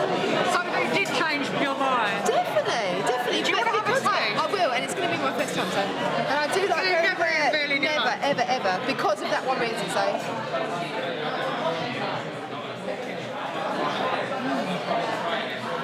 And very nice rare. It's nice, isn't it? It's got a lot of flavour. Do you think I could persuade you to try a bit? I think I'd have to have a bit more of a think about it before I would. Shall I put a bit in front of you there and think about it till later? Now I know that it can be done in this country and it's done to that standard. I think that's a far better advert than what we've been led to believe in the past. Hi, Janet. Hi. How's that gone down? It's gone down very well. I've got one woman, she's thinking about it. I've converted everybody else. Ready. It tastes great, doesn't it? Do you know what? The most exciting thing about this kind of veal, you can serve it pink. You know, everyone thinks that veal has to be cooked like pork, whereby it's got to be medium or well done. Pink veal is perfect. That's lovely. Fascinated with your protests. They went down well. Yeah. Obviously, people do see me and cross the other side of the road, a bit like they do with you, Gordon. It's a feeling you must know. No, darling, they cross towards me. They don't cross against me. No, Gordon, Yes. they're frightened of you and they're frightened of me. But I managed to persuade people to eat veal. Janet, thank you. I'll take my veal. Thank you. Welcome back to the F Word. Now, time to find out if John Thomson is as good at cooking as he is at eating. Ready? Yes. Let's go, big boy. Nervous? Swearing. Now, you're a big foodie, yes? Yes. Huge appetite, because you enjoy food. I do. Yeah? What the fuck are you doing making a sausage pie? I just didn't expect you to come in with a sausage pie recipe. Keep it simple, that's why. Keep it simple. Keep it simple, yeah. So what's the secret behind the recipe? Decent pastry. Yes. Nice short crust, not flaky. And also, it's just what you put in the sausage meat, really. So what's the first thing you do? Roll out your pastry? I'm rolling my pastry out first because I'm going to blind bake that, and there's a reason for that. So John's lining the bottom of his dish with a pastry. I'm going to start searing my sausages off. They're really nice, flavoursome sausages, a really nice, rich Cumberland sausage. I'm just colouring the sausages, and then I'm going to take them out of the pan and cut them into little sort of slices. So it's a bit of a, almost like a sort of sausage pie stroke casserole. Now, John, you're baking it with cling film at the bottom. That's to stop the pastry rising. A lot of people will be scared of putting cling film in the oven. It's something I only recently learned, to be honest. But it works brilliantly. Where is my oven? Good. Right now, sausage meat. Good. What you like at diced in onions? Speed of those. Good. What do you think? Now, what is that? That's my diced onions. How did... But not bad, eh? They're all immaculate dice. Yeah, I know. You've done them so fast. Yeah, exactly. Show me. Right. What is this, the lazy fucker's kitchen? Absolutely. No wonder you're so fucking fat. You were 17 stone, you've I just was gone down. 17 stone. I went to a health spa and this girl said, oh, you're that bloke with the monkey. And I thought she meant Cheeky Monkey from Alan Partridge. And she didn't. She meant Johnny Vegas with Monkey. Anyway, she said, will you sign your autograph here? I said, gladly. I went, what's your name? Karen. Karen, get some fucking glasses, good job. While the pastry case bakes, I'm softening off the spring onions and the onions just in butter. And then, while that's softening, in the sausage meat, I'll put black pepper, English mustard, and some Worcester sauce. I could have gone for Cumberland sausage meat, but I didn't want to go for too much sage because it can taste a bit medicinally. Hey, good for your sperm count. Is it? Oh, yes. Well, that's good, because I'm going for IVF at the moment. Oh, really? Yes. I'll have to have I've got some sage soup later. Serious? Yeah. Tana and I had a tough time, you know, before we started sort of, you know, planning children, and so we went through all those stages, which is quite pressure between yourselves in terms of, you know, you want a large family, and there's several complications you're facing. And I went to the doctors, and they told me I had a very low sperm count. Did you? And then Yeah. they got that humiliating part where you got to go to the room with your magazines. It's like, fuck, you know. Oh, yeah, well, I had that yesterday. Huh? Serious? I don't know who chooses the mags, but I'm bringing my own next time. I've just sealed my Cumberland sausages, and here I've got my celery, my onions, and my bacon, and now I'm just going to put in a touch of seasoning. Worcester sauce in. Now, you haven't told me, what have you brought this down for? Are you going to return my back garden? He's trying to make the pastry go up. I'm going back in the cupboard. It's like sleeping in the garden with my pigs. Huh? Trini and Susanna. Is that what they're called? Yes. Are they all right with that? What? Well, the pigs are fine. They're very happy. Yeah, OK. They're very good. Very good. See, he does the gags. I do the cooking. But what have you brought it for? I've got a wheatgrass juicer there, and that's my own from home. But we're not going to drink that, are we? No, but that is the equivalent of... A pound of fresh wheatgrass is the equivalent of 23 pounds of garden veg. So what I'll do is I'll juice and we have a shot of it. Stop watching QVC, will you, and turn over, yes? I didn't get this on QVC. It was a wedding present. A wedding present? It was. Would you do me a favour? Yeah. Would you go first? Of course, but I like it. I'm all right with it. Licoricey, I'm not too sure if you're winding me up. OK. So just swallow. That's it. It's not that bad. It's not going to turn me into some fucking vegetarian. Go on. Don't you think there's a hint of licorice there? Afterwards. Not that bad. Oh, I can't handle it. I can't handle it. It's really that bad. You think it's fucking disgusting. And you ain't got it on this show. It's so sweet. You think, do you not like it? Oh, Christ almighty. I can live with that. A kilo of vegetables for that. Yeah, absolutely. And vegetables on top. Huh? Has it stained my tongue?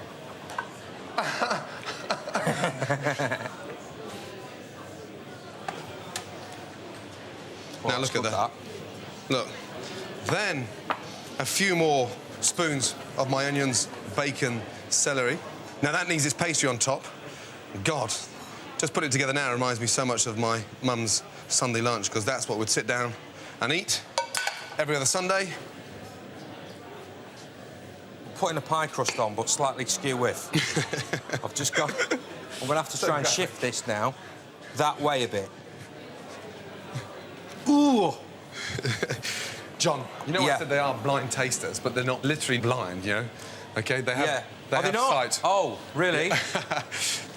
So just put a nice egg wash on top of the pie. Rock salt, pepper, and thyme flowers. Right, big boy, you ready for the oven? I've just got to glaze mine and then we're in. So... Oh, I forgot something. I've put a little bit of thyme in the top. No, bollocks, you've just seen mine. No. You're copying me now. I saw it on Delia. All right, I'll fucking leave it as it is. Delia? Yes, you put some thyme and poking out the sprig out the top. Serious? Yeah. Right, here we go. Then you go. 20 minutes? 30. Good luck, big boy. OK, thanks. Right, dessert. Now, this is my favourite dessert, chocolate fondant. Right. Eggs and sugar, yeah? Whisked up. That's nice and firm. It gives a really nice texture to fondant chocolate. This is the best quality chocolate, OK? The better the chocolate, OK, the better the fondant. Yes, now, from there, OK, just make sure it all melts down nicely. Yes? In to the eggs. Yeah? Now, once that's in, we start whisking. All the chocolates evenly distributed across. Flour has been sieved. Yes, yeah? Now, you don't throw it all in there. 1/3, 1/3, and 1/3, OK? Yes, and what happens now, it starts to thicken up, OK? But you don't knock all the air out of it, you just fold it in. Yes, sir. Yes, the important part is keeping it really nice and liquid in the centre, OK? Now, if they come out undercooked, they'll collapse. If they come out overcooked, they'll be dry. So keep them nice and wet. Moulds, they've been buttered, yes? Yes, OK, they've been buttered and dusted in cocoa powder, that's right. Yeah? OK, 3/4 full all the way up. Yeah? 3/4, chef. That's right, because it rises off and in. Try and get that in one, OK? Right, let's go, ladies, yeah? Let's go. One of your whisks is free. Yeah. Chocolate on to melt, quickly, let's go. Moulds already done. Yeah. Now, make sure you've got no water in there, OK? Yeah. Yeah, if you put water into chocolate, yeah, it makes it get all grainy and it sort of seizes up, yeah? Yes, chef. OK. So work it, OK? Yes, yeah? chef. You got big biceps, work it. Ladies, make sure you always put an extra one in there. We don't want the customers to find out that they're overcooked. That's your job. Yes? Yes, chef. So that's why we put an extra one in there, OK? So when they come out, you can taste them. And if it's perfect, they'll be talking about it for years, yes?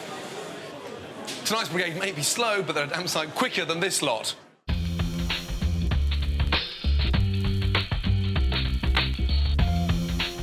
I was 16 years of age when I had my first snail experience, and to be honest, I've been hooked ever since. They're absolutely delicious.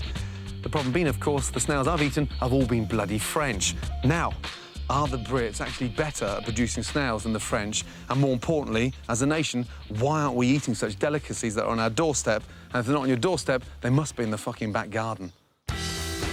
David Bailey-Bellew retired from the police force 3 years ago and has been farming snails ever since. And how many snails have you got here altogether? This place can do 2.5 tons a year. God. It's labour-intensive. Very labour-intensive. I can spend 5 to 6 hours a day in here. I will use several hundred gallons of water every day in here. While David works his arse off rearing the little buggers at a rate of $250,000 a year, his wife Maura can barely make enough garlic butter to keep up. I've never had a British snail yet, you know that. I've always been using the French. Here you go. I'm amazed at the texture, the flavour, and I have to say they do taste just as good as the French, in a way that they're a lot sweeter. We've got no reason to be squeamish about them, have we? No, they're lovely, aren't they? And is it to do with sort of, I mean, you see them in the back garden? Yes. So you shouldn't eat them, which is crazy. Well, people put slug pellets down and poison them and what have you, and then go to a restaurant and order half a dozen and pay a lot of money for that when they can eat what's in their garden. The snails David farms are the same variety as those found in your garden. Now, there's clearly millions and millions of farm snails, but what excites me more than anything, the fact that you can actually eat the snails from your back garden. And obviously, eating things that are wild are far tastier from a chef's point of view than something farmed. Now, rumour has it, they like coming out in the wet, hence the reason why I'm fucking watering the garden for the first time ever. I'm going to give you 5 pence per snail if you find them, OK? 5 pence. There! Wait, Meg! Yes, look, there's one there. Have you got one, Hole? Yeah, but there's thousands more. Well, I want the bucket up to there. You got 20 pence, 15 pence, 10, 15, 20, £1.25. You can't eat garden snails immediately. You need to ensure any toxins they may have consumed are purged from their system. For the first 2 days, leave the snails without any food and regularly wash them. On day 3, give them a carrot and leave them for a couple of days until you see their drop-ins turn orange. Finally, wash the snails again and place them in the fridge in a sealed container. The cold will send them into a deep, deep sleep. Say goodbye to these little buggers and send them in there for a bath.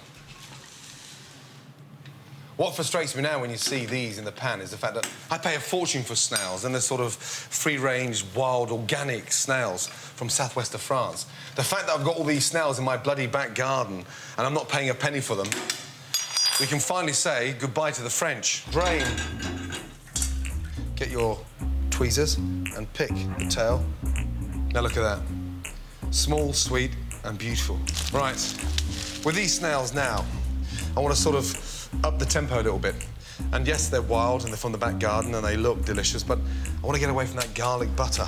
So this is the most amazing sort of smoked pancetta. And get it nice and crispy. I think we're on the verge now of discovering the most amazing delicacy. Yes, from fucking Wandsworth. Some fresh sage. Snails in. Saute them. Now, to finish the snails, I'm going to put some fresh parsley in there. Fresh lemon juice. A little bit of olive oil. That, now, is ready for the salad. I just want the salad lightly dressed because that's been the big problem with snails. They've been heavily doused with lots of garlic butter. I want to keep it nice and light. And it smells amazing. The sage has got that really nice sort of sweet, spicy flavour. And you've got that crispiness of the bacon. And you've got that really nice fresh lemon juice squeezed all over them. Now, let's just see if we can get to the zoo and convince them that the snails are fucking delicious. Jack! Megan, ready? 1, 2, 3, and... Lily? Chew then. They taste nice and tasty. Nice and tasty. Meg, what does yours taste of? Nice. Nice. Holly? Nice. Even though you've got no teeth in there, can you chew that? Yeah? And Lily, do you like the snail? Yeah. Yes? Would you like another one? Yes. Oh, my God. Amazing. Right, wait, let's just check the first one. Annette? Yes, chef. Out into your cloth. OK. And then onto your tray. OK. I want you to test one first, yeah? Yes, chef. Yeah, and tell me if you're happy with it. Lovely. Taste it. Yeah? I'm so scared. Right. That looks fantastic. Yes, now, chef. we're going to serve these with the most delicious vanilla bean ice cream, yeah? Ice and sugar, up. OK, don't worry if it goes over the side of the plate. Just tap, tap. Tap, tap. Yeah, Yes, chef. nicely. Let's go. Gently, let's go. Careful, careful. Have you done a tester? Sorry, yes, chef. You've tasted it? Yes, chef. You happy with it? Yes, chef. Good. Let's go. Come on the plate. Let's go. Plates out. Gently, gently, gently. Don't lose it now, please, yeah? Let's go. One of those. Tip it into Sam, the how tea many she towel. said? Yeah, let's go. They look fantastic, and we're moving our arse. Let's go. Yeah. Ladies, I don't know what's happened, but all of a sudden you're all working fast. Huh? Yes, chef. Why didn't we do this earlier? 5 and 14, second time, yes? You're making the waiters look slow. Go. 5 and 14. Turn. Just open up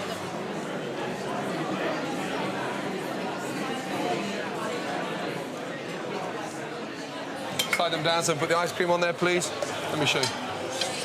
No, you do the last one. Let's go. Huh? Let's go.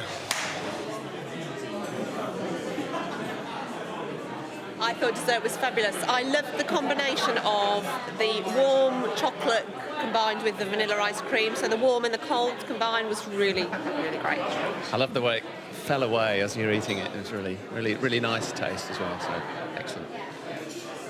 Okay, John Baptiste, please. Right. Got it. How'd it go? Okay, very good. Very good. Well, very good. You know, it was an amazing dessert. Yeah, 46 people. 46? Yeah, paying for that. Paying, yeah, it's fucking out of great 50. news. So we got Yes. 4 non-pair. Absolutely stunning. That's good. That's very good. Yes? Yeah. 46, well done. Thank you. Yeah? Okay, let's talk about the figures overall, okay? So 2 for starter, 24 for main, and 4 for pudding. That's 30 plates out of 150 not paid for. Yeah? Yeah. But the good news is 120 plates were paid for, and that is quite impressive. You know that? Yeah. That is very impressive. Sadly, you're not coming back next week. Okay. But when you do go back to those farmyards, you can hold your fucking heads up high, yes? Thank you. Yeah, you did very well. Now, farmers' daughters? Yes. Yeah, you all enjoy a drink? In the bar? Cheers. Thank you. Yes. Thank you. Well done. Well done, well done, well done. Thank you. Thanks. Welcome back to the F word. Time to see a grown man cry, yes? John Thomson, you're about to lose. Do you think so? Oh, yes, big time. Ready? I don't know. Keep it simple. That's Keep what I it say, simple. Gordon. Right. Spoon away, yes? All right, chop in. Oh, it's cracking up. You've got a nice portion there, John. Yeah? Yep, that's what the girls say. Oui. Allez, Jean-Baptiste. Take them away. Yes? Yeah. It was good, by the way. Oh, Thank you. fuck off with him. Good luck, John. Thank you. Sausage pie for today. Wow, that looks really impressive. Pastry's really flaky. The sausage is really soft. nice. Almost happy. I'm not. Oh, no, another bit. I'm not a lover of the sausages. Pastry's very good. Is the pastry nice? Vegetables are gorgeous, though. No flavour in the sausages. All the flavours in the sauce. Yeah. So this looks more like something my mum would make. Yeah, this looks I don't like the very look. stodgy. It looks it's a bit dry. It tastes really sagey, that one. dry, but it's really sagey. It's nicer. I think. I like this one. It needs a gravy or something on top, it. yeah. It's a bit, apart from that, the pastry's a bit chalky. better. Well, I don't know, it's a bit I don't chalky. know. It's definitely not But homemade. the sausage meat pastry. tastes really nice and sagey. Are you nervous? Yeah, now I am. You've been the most relaxed and the most chef-y orientated guest so far. Well, when you you know that. started, I just thought, who's this talking to me? Because I cooked solitary, but then I got into it and I loved it. Yeah, natural, I can see it. OK, results. Okay, first they like both of them, but there is one clear winner today. Of course, there's always a clear winner, you donut. Definitely. Allez, bravo. Yes! Get in there. Well done, big boy. Never mind. Hey, well done. Yes, cheers. It was a pleasure cooking with you. Yeah, you know absolutely, that. You yeah. look all upset now. No, I'm all right. No, I'm all right. No, I've enjoyed it. That's it. Yes? But, you know, everyone wants to win. Yeah, of course they do. Yeah. Now, fuck off to the I kitchen will, and go to the definitely. dining room, sit down, have a nice glass of Well done. wine. See ya. Yeah? Not grass. Next week in the F-Word restaurant, we've got pork on the menu. So, you know what's going to happen next. And, let me tell you, it's not for the squeamish. It doesn't get that messy now, though, does it? No. I feel it's my duty to witness the slaughter of my pigs, but it's not something I'm looking forward to. This is a slaughter hall. I feel guilty. I've never been into an abattoir, you know that? Do you? Yeah, but, you know, I've cooked so many amazing things, but I've never fucking been to an abattoir, which is, you know... Well, you're in now. I'm in now, exactly. Where should I stand? What's that in there, John? Fucking hell. That's a blood pit. That's today's blood? That's today's blood. Got blood pit, hanging rail, scalding tank, right, shaving table, and away we go. Yeah. So just run me through exactly. They come through the door. I'm going to go and get them now. Yeah. Going to walk them down. Yeah. Walk them in here. Yeah. I should put them both in together. OK, good. All right? Yeah.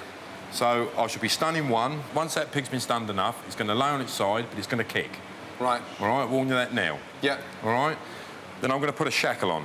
OK. Where does that go? That's going to go on the back leg. All right? Then she's going to go up on that hoist. Yeah. Onto that blood rail. Yeah. And then we're going to lean across and cut her throat. OK. That's one at a time. One at a time. Yeah. What's that? That's the... That's the tongs. The tongs. It's electrophalia stunning. Right. All right? So that tong there, it's basically going to put a current between the brain. Right. All right? And you hit that just to the temple? On the temple. Yeah. Right.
That's it. All right, wasn't it? Cool, fucking hell. Why are they still moving like that? Is Nerves. that just nerves? That pig, if you look at their eye, it's gone. But she's still grunting. It's not grunting, blowing bubbles. See?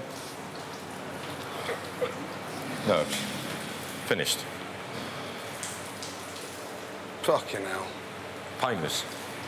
No stress. They walked in. They didn't know what's happening. When I was doing the first one, the other one took the notice. When will they stop moving? See, all that is, that's an involuntary movement. Just... Involuntary. That animal's got no control over it at all.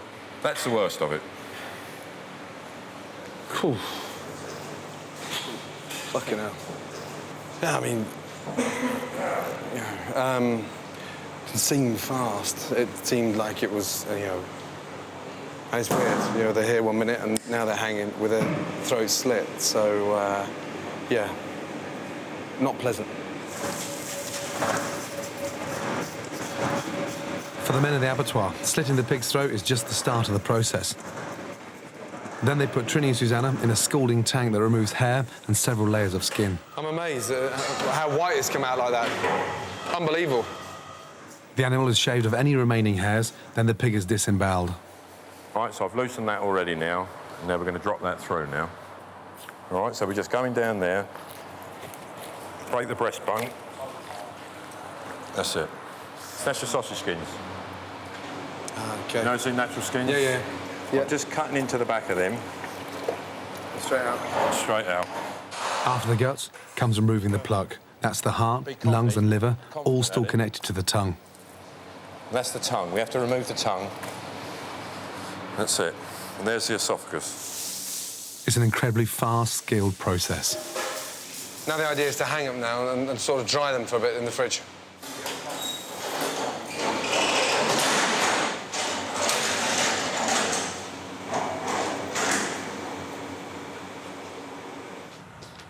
The whole operation is extraordinary. I mean, quite emotional in a way.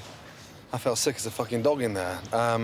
Next, I'll just, you know, think of something really exciting to cook with them in a way that can make me a little bit happier right now, but it's not a nice experience in there. Fuck. And I tried to stop David Walliams being a lady about fresh food. Hold it nicely. The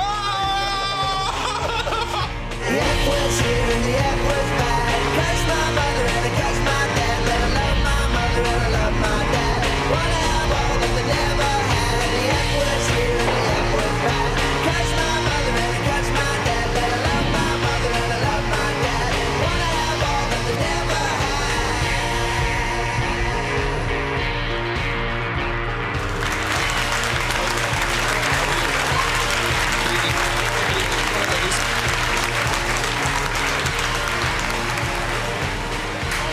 Good to see you. Welcome back. Yes? How are you? I'm fine, thank you, Gordon. Stroppy-knickers at home? Yes. Yeah? Thanks for that. Nice to see you. Hello. Good to see you. Good to see you all. Welcome back. Thank you. The best performing brigade. Congratulations on that. However, it wasn't perfect, was it? Last time we had 22 complaints. That was 22 too many. Yeah? Yep. Yes. Tonight, we got the perfect meal, so I want perfect results. All right. 150 plates, all paid for. Okay. We got the most amazing menu. Something I've had in the back garden for months. You're cooking my pigs tonight. Okay, it means a lot for me. Absolutely. And you've clearly proved you're good. But tonight is the chance to prove you're great. Okay. Yes? Are we ready? Yeah. Yes. Absolutely. Let's get cooking on the sections. Let's go. Francesca and Peter here. GB, Lucy over there, yes? All right. So, the salad of roasted scallops with new potatoes is a signature dish. Put the pans on, get the scallops out, and we'll do it together, yes? Okay. Let's start off. How many per? Yep, there we go. I knew you'd be first button in there. Yeah. Fuck me, have I missed you? OK, potatoes. Nice hot pan. That's colouring nicely. Now the scallops. Into the hand and open. We've got curry powder and salt. 2/3 to 1/3. Back in. And we go round from 12 o'clock. Why do we do that? So that you know where you started every time. Exactly that, so they're not overcooked. Yeah. Now, it's so important not to overcook scallops. Give them a little shake to make sure they're not sticking. Finger on and turn. They've got a nice colour on there. And look. See the colour? Yeah. Now, touch. They're nice and firm and out. See? You don't get better fast food than that, I can assure you. Out, look. Summer truffles, yeah? I mean, amazing. Great delicacy. As they hit the scallop, it cooks the truffle. So it perfumes the scallop. Salad, creamy vinaigrette. And that has to be the best starter, yeah, in London tonight. Look. Yeah? OK, ladies, here we go, yes? Oh, boy, yes? Yes, Gordon. Yes, Gordon. Well done getting this far. Now you're here, make it worthwhile, yes? Yes, Gordon. OK, on order, 4 covers table 3, 4 seared scallop, 4 roast pork, 4 apple dessert. Yes, Gordon. Yes, Gordon. Thank you. Let's go, ladies, yes? Tonight's brigade are Peter, Francesca, GB and Lucy. Oh, shit, sorry. You know. Are you all right? Yeah. Last time the A&E doctors were in the kitchen, they almost blinded me, but they were by far the best of all my amateur brigades. What do you want me to say? Well done for fucking them I up. know what you say. I want you to say something once, Mr. Ramsay, and then shut the fuck up. Take the oil off the stove quickly. Oh, fuck me. What are you doing? For the last 3 hours, you've been calling me mate. Gordon. James, it'd be greatly appreciated for the next 20 minutes, Gordon. I'm not your fucking mate. Right, where's the scallops? Come over. You've got... No, come on. How many scallops? 5 and 5, yeah? Potatoes, yeah. Should be Good. 5 and 5. Nice, tight circle. I'm not very good at Yeah, don't go too wide. Come on, ladies, please. I can't get any more simple than this, yes? Come on. Let's go. Go, please. Table 3. Peter, Francesca, start your 3rd table. Good, let's go. GB. Yes, Gordon. Step up a gear, please. Yes, let's go. Yes, Gordon. The excitement about cooking this at home, yes? Yes. Yeah, you can actually sit down and eat it with your guests. Do you understand? It's not something you have to spend fucking 3 hours in the kitchen for. Right, Lucy, watch. Yep. Creamy vinaigrette. We've got creme fraiche in there. Yes. Chopped truffle. It's basically a vinaigrette finished with creme fraiche, so it's nice and light. Yeah. Very nice. That's beautiful. Maximum amount of salad. Let's go quickly. Please, go. Table 8. Hugh Fearnley-Whittingstall, yes? The scruffy one, table 14. It's a very messy cook, you know that. Huh? I only have eyes for your cookery, Gordon. Yeah. I'm glad to hear it, Peter. Service, please. £7 for that. I'd pay £17 for that. Go. Please, go. Table 8. Let's go. Well done.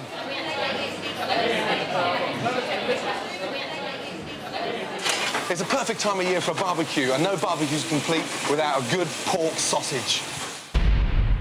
Hello, Brian. Hello, Gordon. Good to see you, mate. Likewise, good to see you too. Long time no see. My pigs Trinny and Susanna have been hanging for a week. Now my local butcher, Brian Randall, is going to help me get them ready to cook.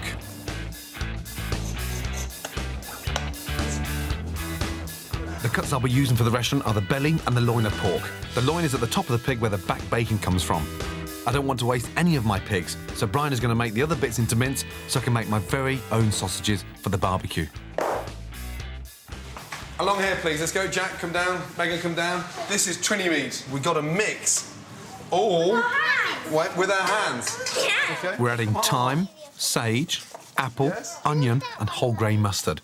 And for the casing, I'll be using natural sausage skin, Trinny's lower intestine.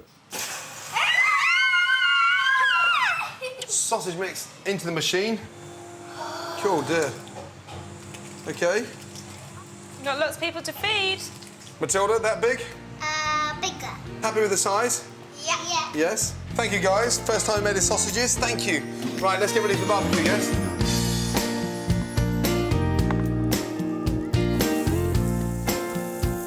How are you? Very well. I'm very good.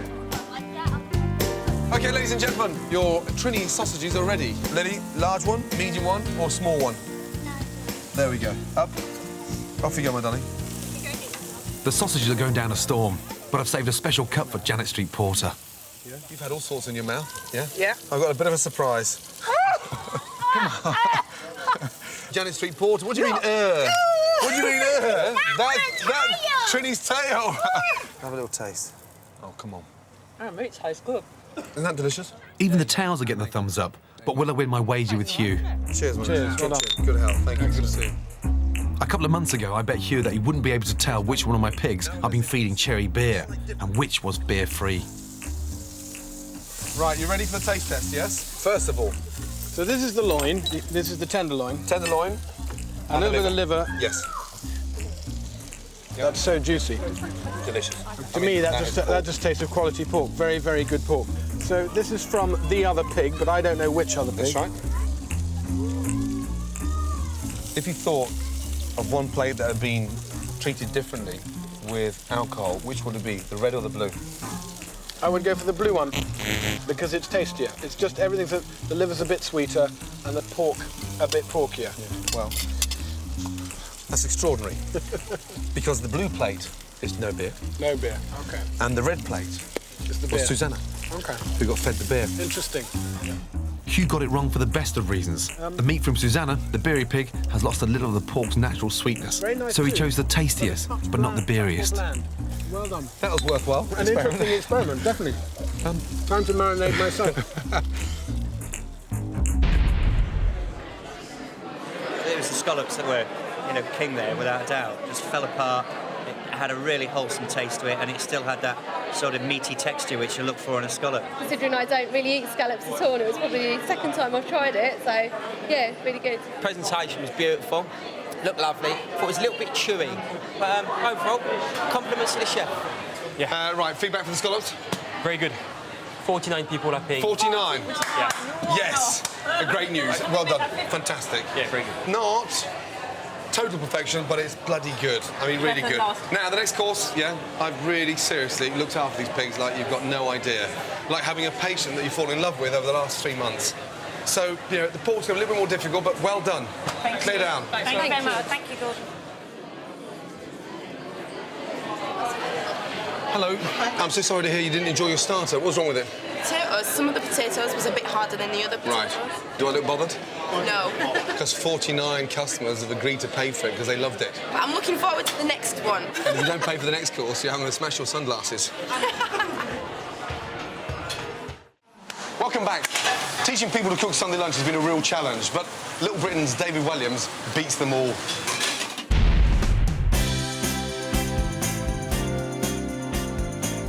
I've never actually bought fish from a fishmonger. Serious? No, I've only ever bought it in a packet from a supermarket. Honestly? Is that quite shameful? You swam the channel. I didn't see any fish that day. No. Oh, no, I saw that one actually. Yeah. Can I hold it? No. David, for fuck's sake, hold it nicely. Take it. What else have we got? Wiping your fingers on your jeans. You have to wash those jeans when you have to take them straight off when we get home. Salmon. Well, salmon's nice, but it's a bit boring. It's a bit boring. Here, have a lovely, beautiful halibut. Halibut is amazing. Lovely Scottish inshore halibut. I think what to do, can you fillet it? Yeah, sure. There's nothing better than getting a fishmonger to fillet your fish, you know that? We're celebrities, so we won't be paying. But thank you very much. That's disgusting. Can I wash my... Oh. Just put them on the back of your trousers. I'm not doing that. Oh, come on. Can I wipe them on your trousers? Go on then, quick. Because you already wiped them, it's fine. Thank you. David Walliams says he's 70% straight. But one thing's crystal clear. He's a lot happier in a dress than he is in the kitchen. I'm going to get him to cook a simple Sunday lunch of halibut and vegetables in red wine. OK, do we need to put the aprons on or something? Have you got an apron? I've brought a couple. Your one's, it's a bit more masculine because it's got little dogs on it. It's very camp, no? Your camp? You have a very, very big camp appeal. Put it on. Stop misbehaving. You know, a lot of women, when I said I was coming on this show, were very jealous and said they fancied you. Serious. I said that to my mates and they said the same about you, how much they fancy you. Really? What, your male friends? Yes. Well, that's no bad thing. No, that's a nice thing. Right, I want you to take the skin off. When was the last time you took the skin off a fish? Well, I've never taken the skin off. OK. Now, watch. Best thing to do, keep the fish. I feel so fucking Just sick. get on with it. I feel, Stop look at this thing complaining. here, Just honestly. please, Christ please, almighty. come on, be professional. Leave the knife flat and just pull it. Well, so you're just loosening it, really? Just loosening You're not it. really cutting it. Yeah, Shall I do that? Absolutely, and just slide it through. I didn't know you were left-handed in the kitchen. I am. That's great. All good chefs are left-handed. Really? Again? Even and Jamie slide. Oliver? He's right-handed. He's lovely, though, isn't he? Because he's kind of got it all, isn't he?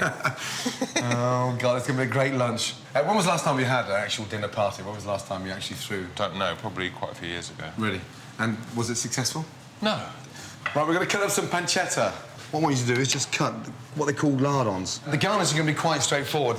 Bacon, mushrooms, roast them all off, OK, and make a bit of a sauce. They're quite fatty, the pancetta. Yeah, they are. So we're going to saute them with no oil. Get these shallots and just sort of cut them in half. Timing's crucial, we know that. Yeah, I know, but that's normally where people come unstuck. Especially with, like, Sunday lunches and stuff, don't they? Yeah. A lot to do. A lot to do. Well, I'm doing this. you're in touch with your feminine side, aren't you? We are. You are as well, aren't you? No, but all your sketches are all sort of... Basically dressing up as women and that kind of but thing. is that as sort of transvestite, or is that as a... Just for fun, really. Just for fun? I don't know. I've never dressed up as a woman, you know that? Well, your wife's out. All her clothes are upstairs. I can show you a thing or two. Shallots in there now? Shallots in together, yeah. Some pepper. A little bit of rock salt, please. Sprinkle that with a little bit of sugar now. Yeah, teaspoon, yeah, nice. And what that does now, it starts to caramelise. OK, I want you to tip the mushrooms into there for me. Also, a lot of food, Gordon. OK, now I'm going to open some wine. Give a nice sort of glass in there. A glass? OK, yeah. You seem to change girls, like seasons in cooking. You know, I go through autumnal, seasonal, then we go on to something lighter. Every time I see you, you always go with a new girlfriend. I've just got a lot of friends. They're not girlfriends, they're just friends of mine. The perfect girl would be who? My mother. No, to marry. I don't really know. Denise Van Outen would be pretty top of this, wouldn't she? Lovely. I mean, because she's funny and she's very beautiful. I mean, and she's fun. Yes. And lively, and intelligent. Yeah, she'd be fun. I mean, you've got to think, when you're getting married or something, you've got to think, oh, you know, I'm going to be with this person for at least 6 months. The idea now of this fish is to actually put some colour on there. In we go. Good. Good.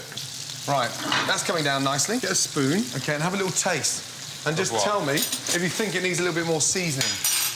It's delicious. I don't think it needs any more because... That's certainly not salt, because that bacon is very, very salty. Yeah, that's perfect.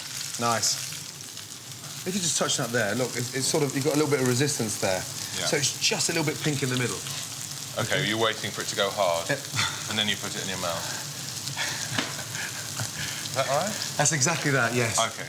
Now, try not to dribble around the outside of the plate. That's really impressive. One last little thing, what I want you to do... Put a bit of that on top of the fish. Exactly, look. Wow. See, that wasn't too bad, was it? It was great. I loved it. I've actually cooked a meal. You've done very well. You did very well. Oh, it's delicious. This is the nicest meal I've ever had that I've ever had a hand in cooking. Really? Well done. Thank you very much.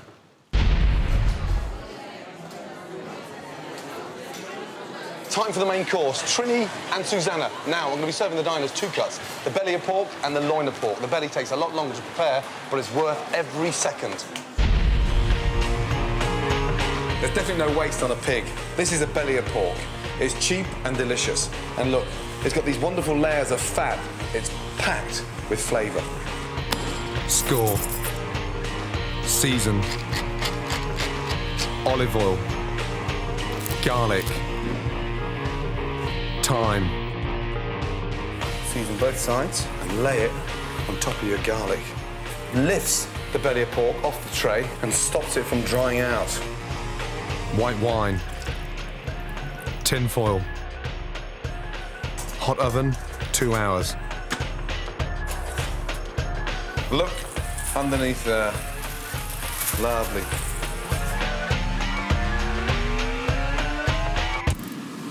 Gravy. Deglaze the tray with the white wine. Reduce. The smell off that is amazing because the garlic's been roasted slowly and it's got that really nice, sweet flavour to it. Chicken stock. Reduce. We just smell that gravy now.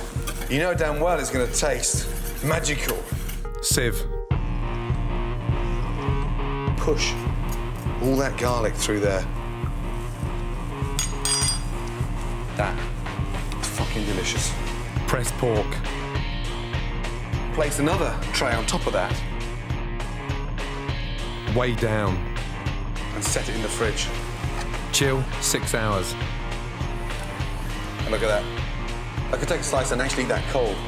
Cut. They're like little caramel slices, compact, full of flavour, and now ready for the oven. Hot oven, 10 minutes. Look at those. Absolute beauties. And just look at the textures and that nice crispy top. Rich, sumptuous, full of flavour, and absolutely delicious. Pressed belly of pork, done. This, for me, is the most important main course we'll ever cook in the F-Word restaurant, yeah? Yes, I've had these just after birth. We've hand-reared them, and we're going to look after them. Belly of pork. Be careful, yeah? It starts to spit. We're going to put 3 or 4 portions in, some tin foil over, and just put it to the back of the stove, OK? So with the pork tonight, we're serving, yes, the mustard mash, the broccoli, and the caramelised apples. Now, you need some heat in that pan, sugar in, and that's going to form a nice caramel, OK? A nice teaspoon of mustard, right at the last minute, in with the mashed potato. A nice mustard mash. So, right, GB, what's with the broccoli? What's in the pot with it?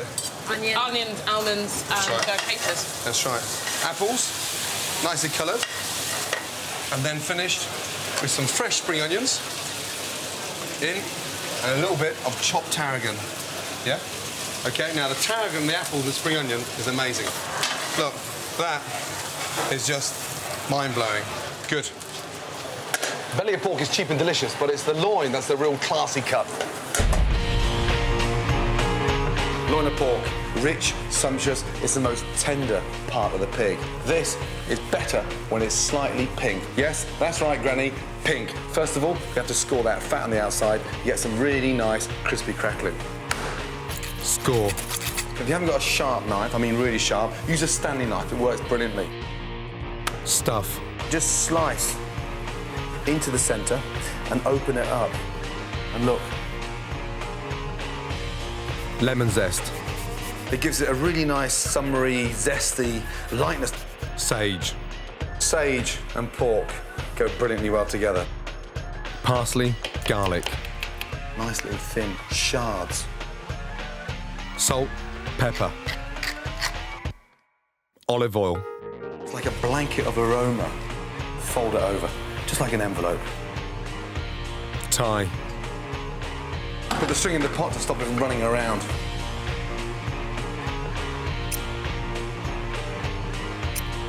Salt, pepper, olive oil.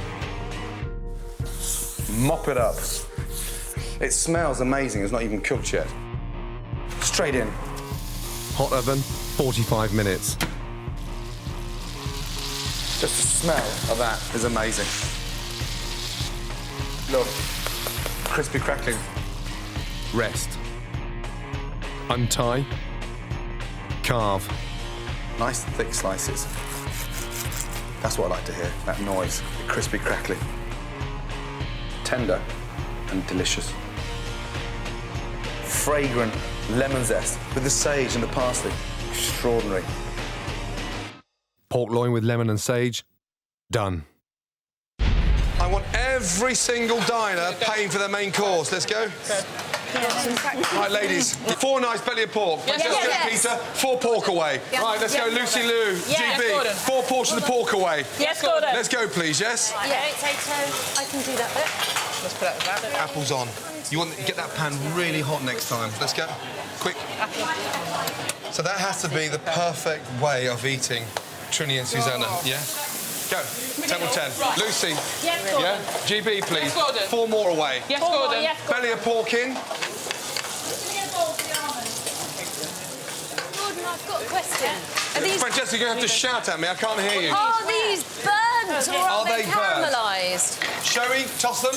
They're caramelised, yes? OK. Right. Okay. Lovely. Up we go. Let's go.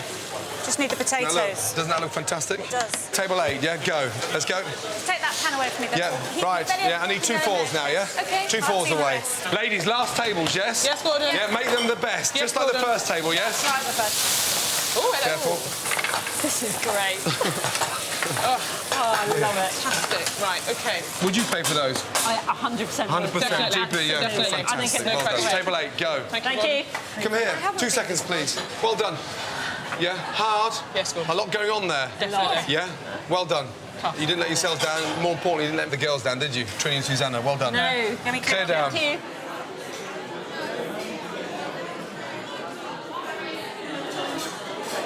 I thought it was amazing. I really, really liked it. There were loads of different varieties of textures and sort of tastes in there. I thought that obviously there were a lot of quite elaborate flavours, but they merged together quite well. The belly of pork I've never had before, so I was a bit worried about that, but I absolutely loved it. Absolutely loved it. That was superb, like the different variations. I've never had like crackling before as well. Thought it was absolutely fantastic. The accompaniments as well, the mash and the vegetables, superb. Can't fault it. Can't fault it at all. Lovely. So nice to see you. How are you? Well, Marie didn't get any crackling, so we had a little word, and look what came. We got an extra crackling. Are you managing being married to this hippie? Always looking for freebies, always on the scrounge, and such a messy cook. That you're right. Honestly, I mean, you must go mad, no? As an expert with pigs, what do you think of the loin and the belly? Honestly, delicious. Really? Really lovely. Coming from you, that means a lot. You know that. A big thanks for all the help you put into those pigs. I don't think You've enjoyed them, haven't you? Yeah, I have enjoyed them, and it's been an amazing experience, but highly emotional. You know, I didn't think pigs could be so I know, you had a tough time when you took them to slaughter. I mean, the children, obviously... They're over here tucking in. They're tucking in away, and they're obsessed with the crackling, but I'd never thought they'd been that excited about it from sort of 3 months ago when they start sort of getting in the pen, and they're all sort of... They've got over it quicker than you have. I'm looking forward to the challenge, yes. I can't believe I've got to go do some cooking in a minute. Yeah, I know. I mean, I'm having such a lovely, relaxing time. Get prepared to lose. I'm not feeling competitive. Guess what? I'm not feeling competitive. Aren't you? I'll see you later. I will do when I get in there. Thank you. Cheers. Right. Hello. Hello. How are you? Hello, my ladies. How are you? Jack, did you enjoy the pigs? Megan, did you enjoy looking after the pigs? Yeah. Yes? Do they taste better because you reared them and grew them? Honey's still eating. Hugh suggested that we have cows in the back garden. Not on your Nelly. When you were gone What do you this mean? morning, we had the new grass laid. No cows. No, So there we go. listen. It's not no comment. It's no bloody cows. So what about a donkey for Christmas? Yes. Lambs. Yeah, baby lambs. I'm so glad you enjoyed the pigs. Good to see you. See you later, guys. Save room for dessert, yes? JB, where is he? How did he go down? Very well. Very well, yes? Very, very well. The feedback was what? Very juicy. They love the flavors. Nice combination with the apples and the pork. Yes. They love the mash. Absolutely beautiful. Fantastic. Tell me, how many customers are not paying for the main course? None. Yes! Seriously? Yeah. Not one? Yeah. Not one? No one. That's fantastic. Well done. Well done, well done, well done. That's fucking amazing. I've come to Devon to go spearfishing for my favourite fish. Everyone thinks you've got to be on the Great Barrier Reef to go, but no, we're here in Plymouth. I feel like a bit of a fucking hunter because we're two experts and we're in search of the Rolls Royce of the sea bass.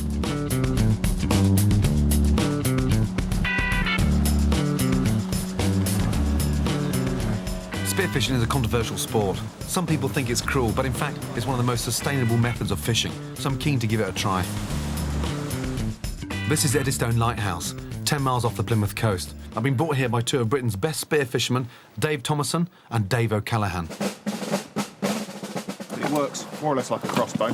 Yeah. You put the butt of the gun against your chest and just pull that back and hook it into the notch on the spear. Barbs on the end to stop the fish coming off. Yeah. Pull the trigger. Yeah. Shoot. And out it comes. This is the best place to shoot. In the head. In the head. Yeah. Yeah. Enough chat, it's time to get tooled up and into the water. Hopefully we're going to catch something. Visibility's not too bad. Fingers crossed. I feel like a fucking action man.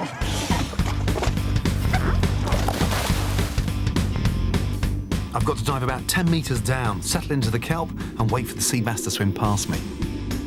Spearfishing using an oxygen tank is frowned upon for giving the fisherman an unfair advantage over the fish. So we're doing it with a snorkel, which means holding your breath, and is not as easy as Dave makes it look.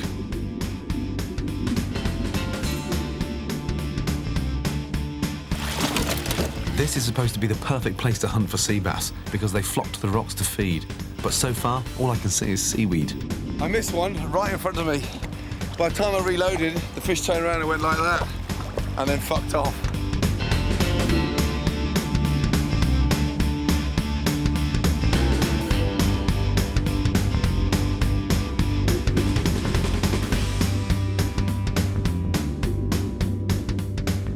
Sea bass are a challenge to catch, but they're bloody delicious, and I'm not quitting till I've got one.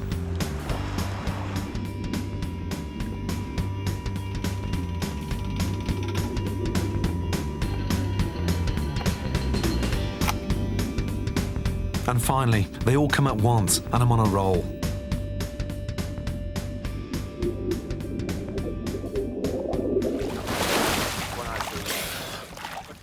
I've got 3 stunning sea bass.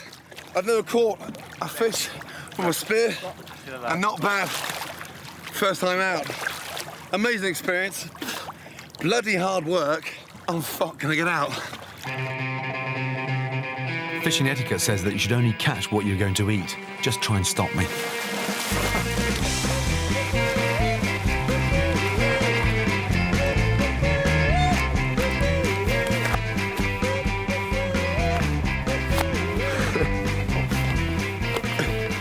Well, you put your elbows inside and pull out. Jesus.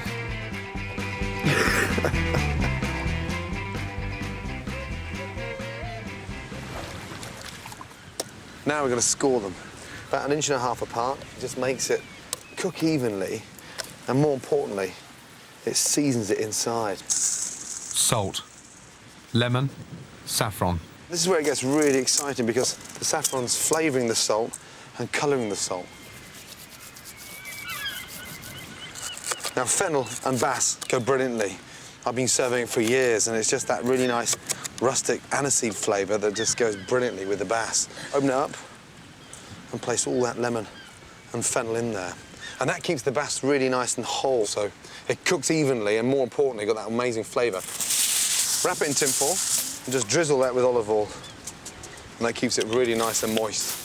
And leave yourself a little handle on the end so you're not pissing around when you're coming to turn it. The sea bass only need to cook for 8 minutes on each side. I didn't realise it was going to be that hard. I mean, you've got to be physically fit. Yeah, it helps. You haven't got to be super fit, though. I know people in their 80s who still spearfish. Is it a sport now that's getting popular all the time? Becoming a lot more popular. It's a good way of getting some fresh seafood and having fun at the same time. Can spearfishing become commercial? No, it's actually illegal to sell speared fish. It's a European regulation. It's illegal to sell fish caught with a projectile. From what I've seen, spearfishing is very efficient. Only the target fish is caught and it doesn't damage the seabed, and that has to be a good thing. Nice. Presentation's not good. Well, who the fuck needs presentation on the beach? Huh?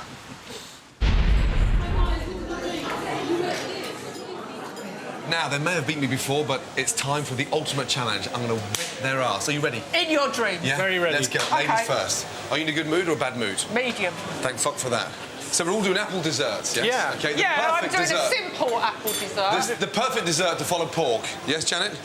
Now, the most important thing about this challenge, OK, the winning dessert is going to be served in the rest of this evening straight after the main course, yeah? That's a bit of pressure. Right, Janet, what are you doing? Surprise me. Baked apples. Do you think the diners are going to want to pay for a baked apple?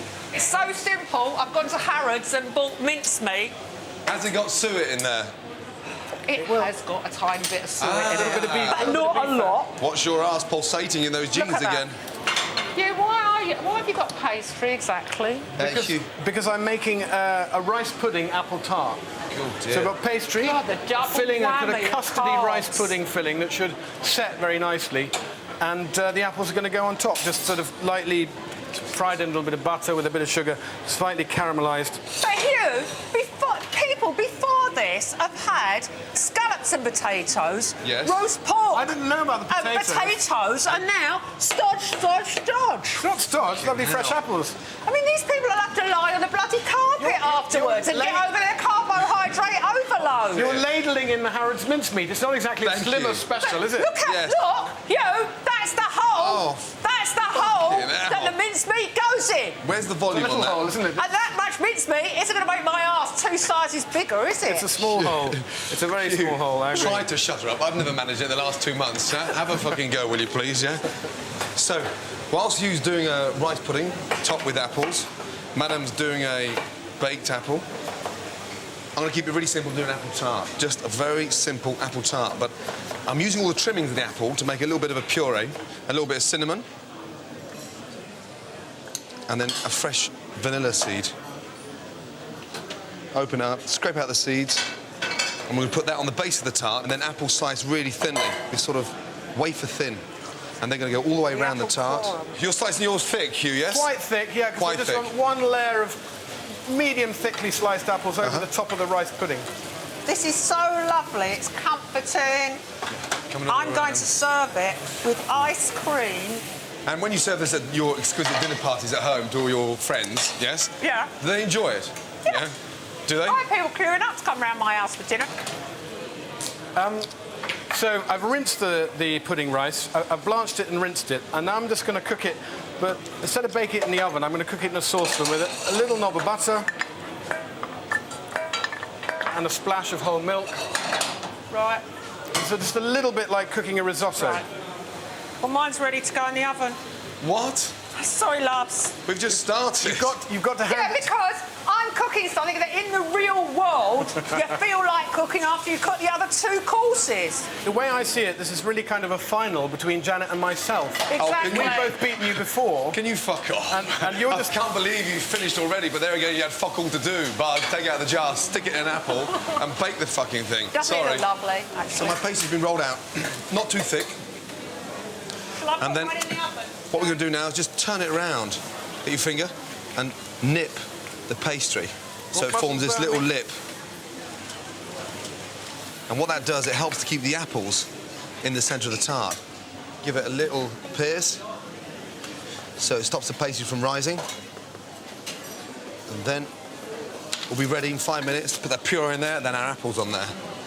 Apples look nice, though, don't they? A little bit of colour on them. They do look nice. nice. That'll make my dessert. That'd be perfect. Why are you bothering with all the pastry? That looks I fantastic. should just be serving that with a bit of ice cream. You're probably right. That looks absolutely fantastic. I've got a little bit of calvados in the apple puree. It looks like a real mess. It's It looks all like the stick. It looks like cat stick. Oh, for God's sake. dear. Hey, listen, guys. Look. It's a puree. Janet's not happy because it didn't come out of a jar. By the way, I put the mincemeat into the ice cream. I've beaten it into the ice cream and I'm putting it back in the freezer. And then I'm going to pretend it's homemade. The hot cream goes into the egg yolks and sugar, whisking all the time so it doesn't curdle, doesn't scramble. A little bit of rice still in there, that might as well go in. And then over here, the rice has been simmering for just 15 minutes. It's almost tender. So it's ready to put the 2 together. So now it's all come together. We've got the rice, the cream, the milk, the egg yolks, the sugar, all in the same pan. We just need to stir it gently over the heat for it to start to thicken up as a custard. That's come together beautifully now. I don't want to fill it right to the top because I've got to have room for my apple slices over the top. Let's give it a little shake. Look at that. Rice pudding in a tart. Rice pudding in a tart. Yep. Why not? Cool it down. Apples go on top. Yep. Serve it at room temperature. A little bit of apple puree. Oh, that's very fancy. I see. So you use the paste to kind of... Stand it up. It's like cement. It's exactly Probably going that. to taste like cement as well. Cool. Dear. Gordon, you haven't got any spare apple slices, have you? He's going to have loads there. He's got far I've too got a many. terrible feeling I haven't quite fried enough for the top of my tart.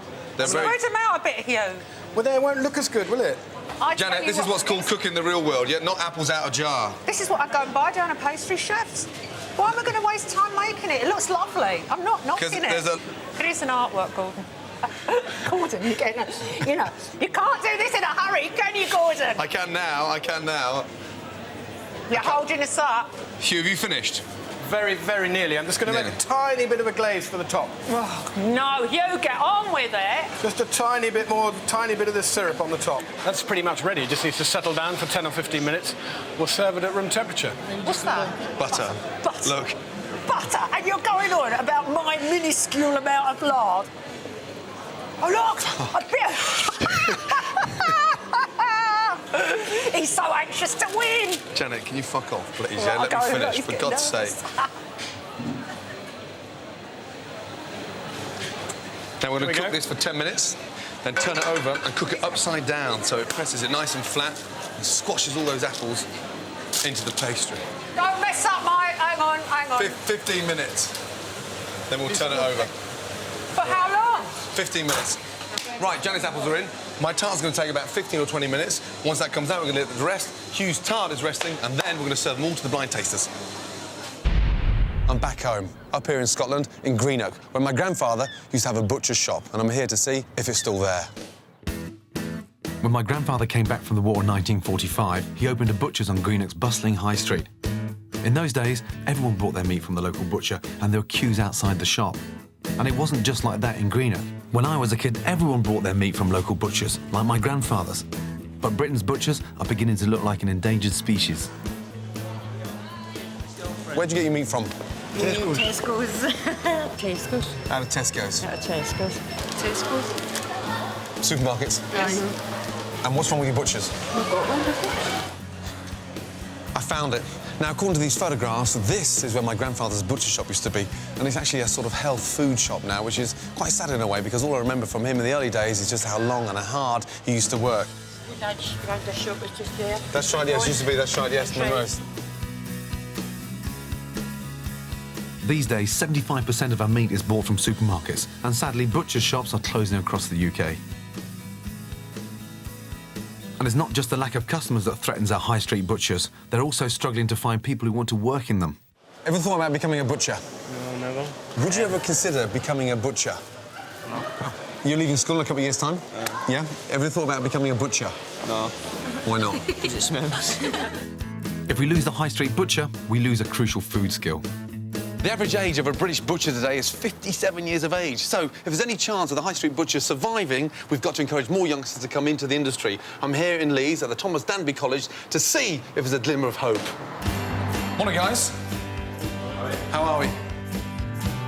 These three 17-year-old lads are bucking the trend and training to be skilled butchers at one of the few colleges that still offer a butchery course. What's your ambitions? Hopefully to take over my father's shop. He's got a shop in the Borough Market. Women like butchers. I thought it was firemen. No, butchers. So butchers are the new firemen, right? They love a good butcher. They love a good butcher. If these lads are going to succeed, they need to know how to cut meat, but they also need to understand how to cook it. OK, cooking the steak. It's a big advantage when customers walk in and ask you how to cook a steak perfectly. I've got a fail-safe trick to make sure your steak is cooked perfectly every time. So we've got rare, medium. Well done is just there. Is that nice and rare? Yep. Yep. That is a rare steak. Danny, how you cooked yours? Medium. Good man. So, touch it. How's that cooked? Cool. Fucking hell, yeah, that is well done, yeah. Looks like a pair of Dr. Martens. And you cooked this for your girlfriend 2 weeks ago? Yeah. And she's still with you? Yeah. Is she still chewing as well? Give these guys a chance and support your local butchers. These guys are here to stay, and we need more of them. Welcome back. Now, time to decide whose dessert we'll be serving this evening. Excited? Yes. Yeah, sorry for losing, yes? No. Hello. How are you? Thank you. It's quite rustic. It's really nice and comforting. There's a mixture of being sweet and acidic as well. I actually prefer the ice cream to the apple. Presentation isn't quite as good on this one, I'd say. Kind of looks slightly burnt around the edges, Yeah. but I do like it. It's quite simple. I think the flavour's nice on that, but... It's simple.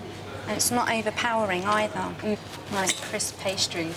Actually, I don't know about the texture. It's a bit cold. And it's funny, isn't I don't it? know if it's meant to be.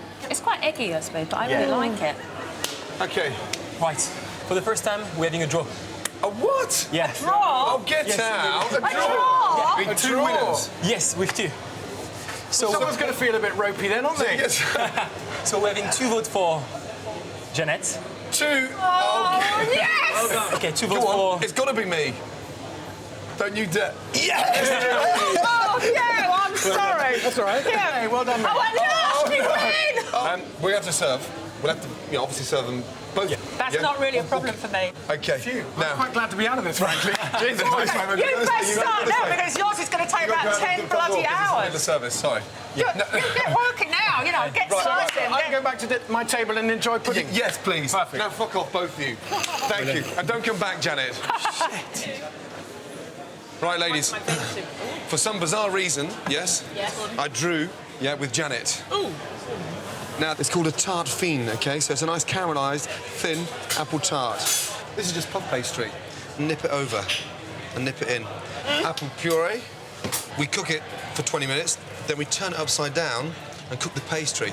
Now, the important part is to pack the tart with all the apples. Pack the apples on there, yes? Don't worry about them being broken. Quite large. Now, soft butter.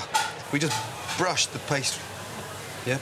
I think I feel my heart attack coming on now. Well, you know what to do if one happens. Fucking hell, yeah? Exactly. What's the first thing you do? Rushing to. Just make sure it's safe. Make sure it's safe, yes. And then if it was you, I'd have to make sure it was safe. First thing you do is remove the hoover off their cop. Oh, dear, ladies. Huh? Right, Lucy.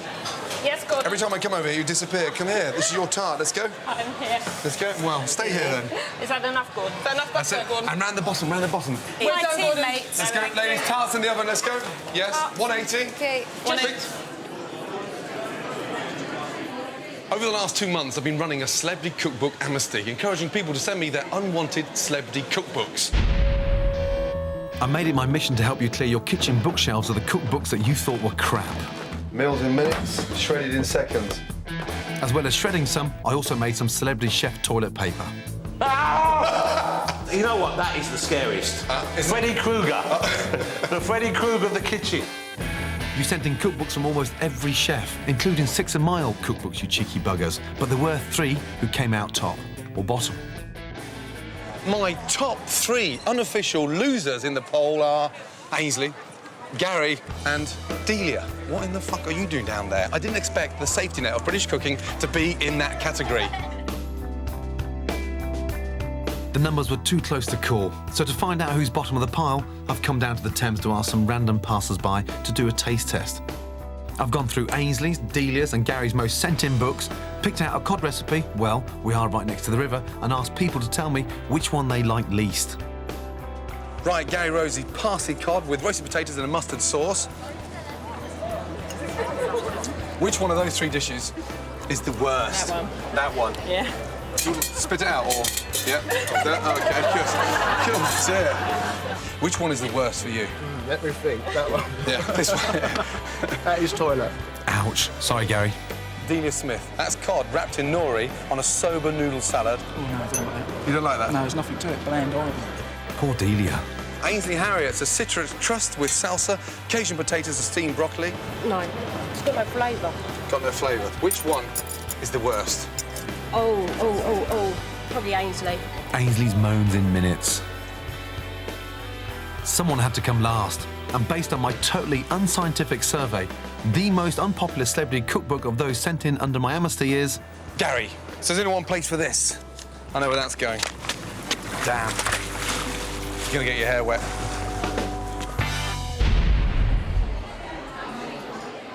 Jean-Baptiste. OK, what happened with the desserts? Come on. 100%. 100%, yeah! Everybody? Yeah, everybody. Yes? Seriously? Incredible. Well done, well done. Thank you. Only one person won the vote. Well done. Thank you so much. Well done, well done. Happy now? One final thing. Now, everyone agreed to pay for the dessert, yeah? Which dessert, yeah? Obviously fantastic news. But which dessert did they prefer? Don't tell me that fucking baked apple. Which one did they prefer? OK, they prefer yours. Yeah! How many? Out of 50, 34 people prefer yours. 34, is that all? Yeah, and 16 for Jan. And 16? Yeah. Well done, well done, well done. Happy? Very. Yes? Very happy. Ready to stick a tetanus jag in my arse? Never. No? I'm never going to Chelsea Westminster.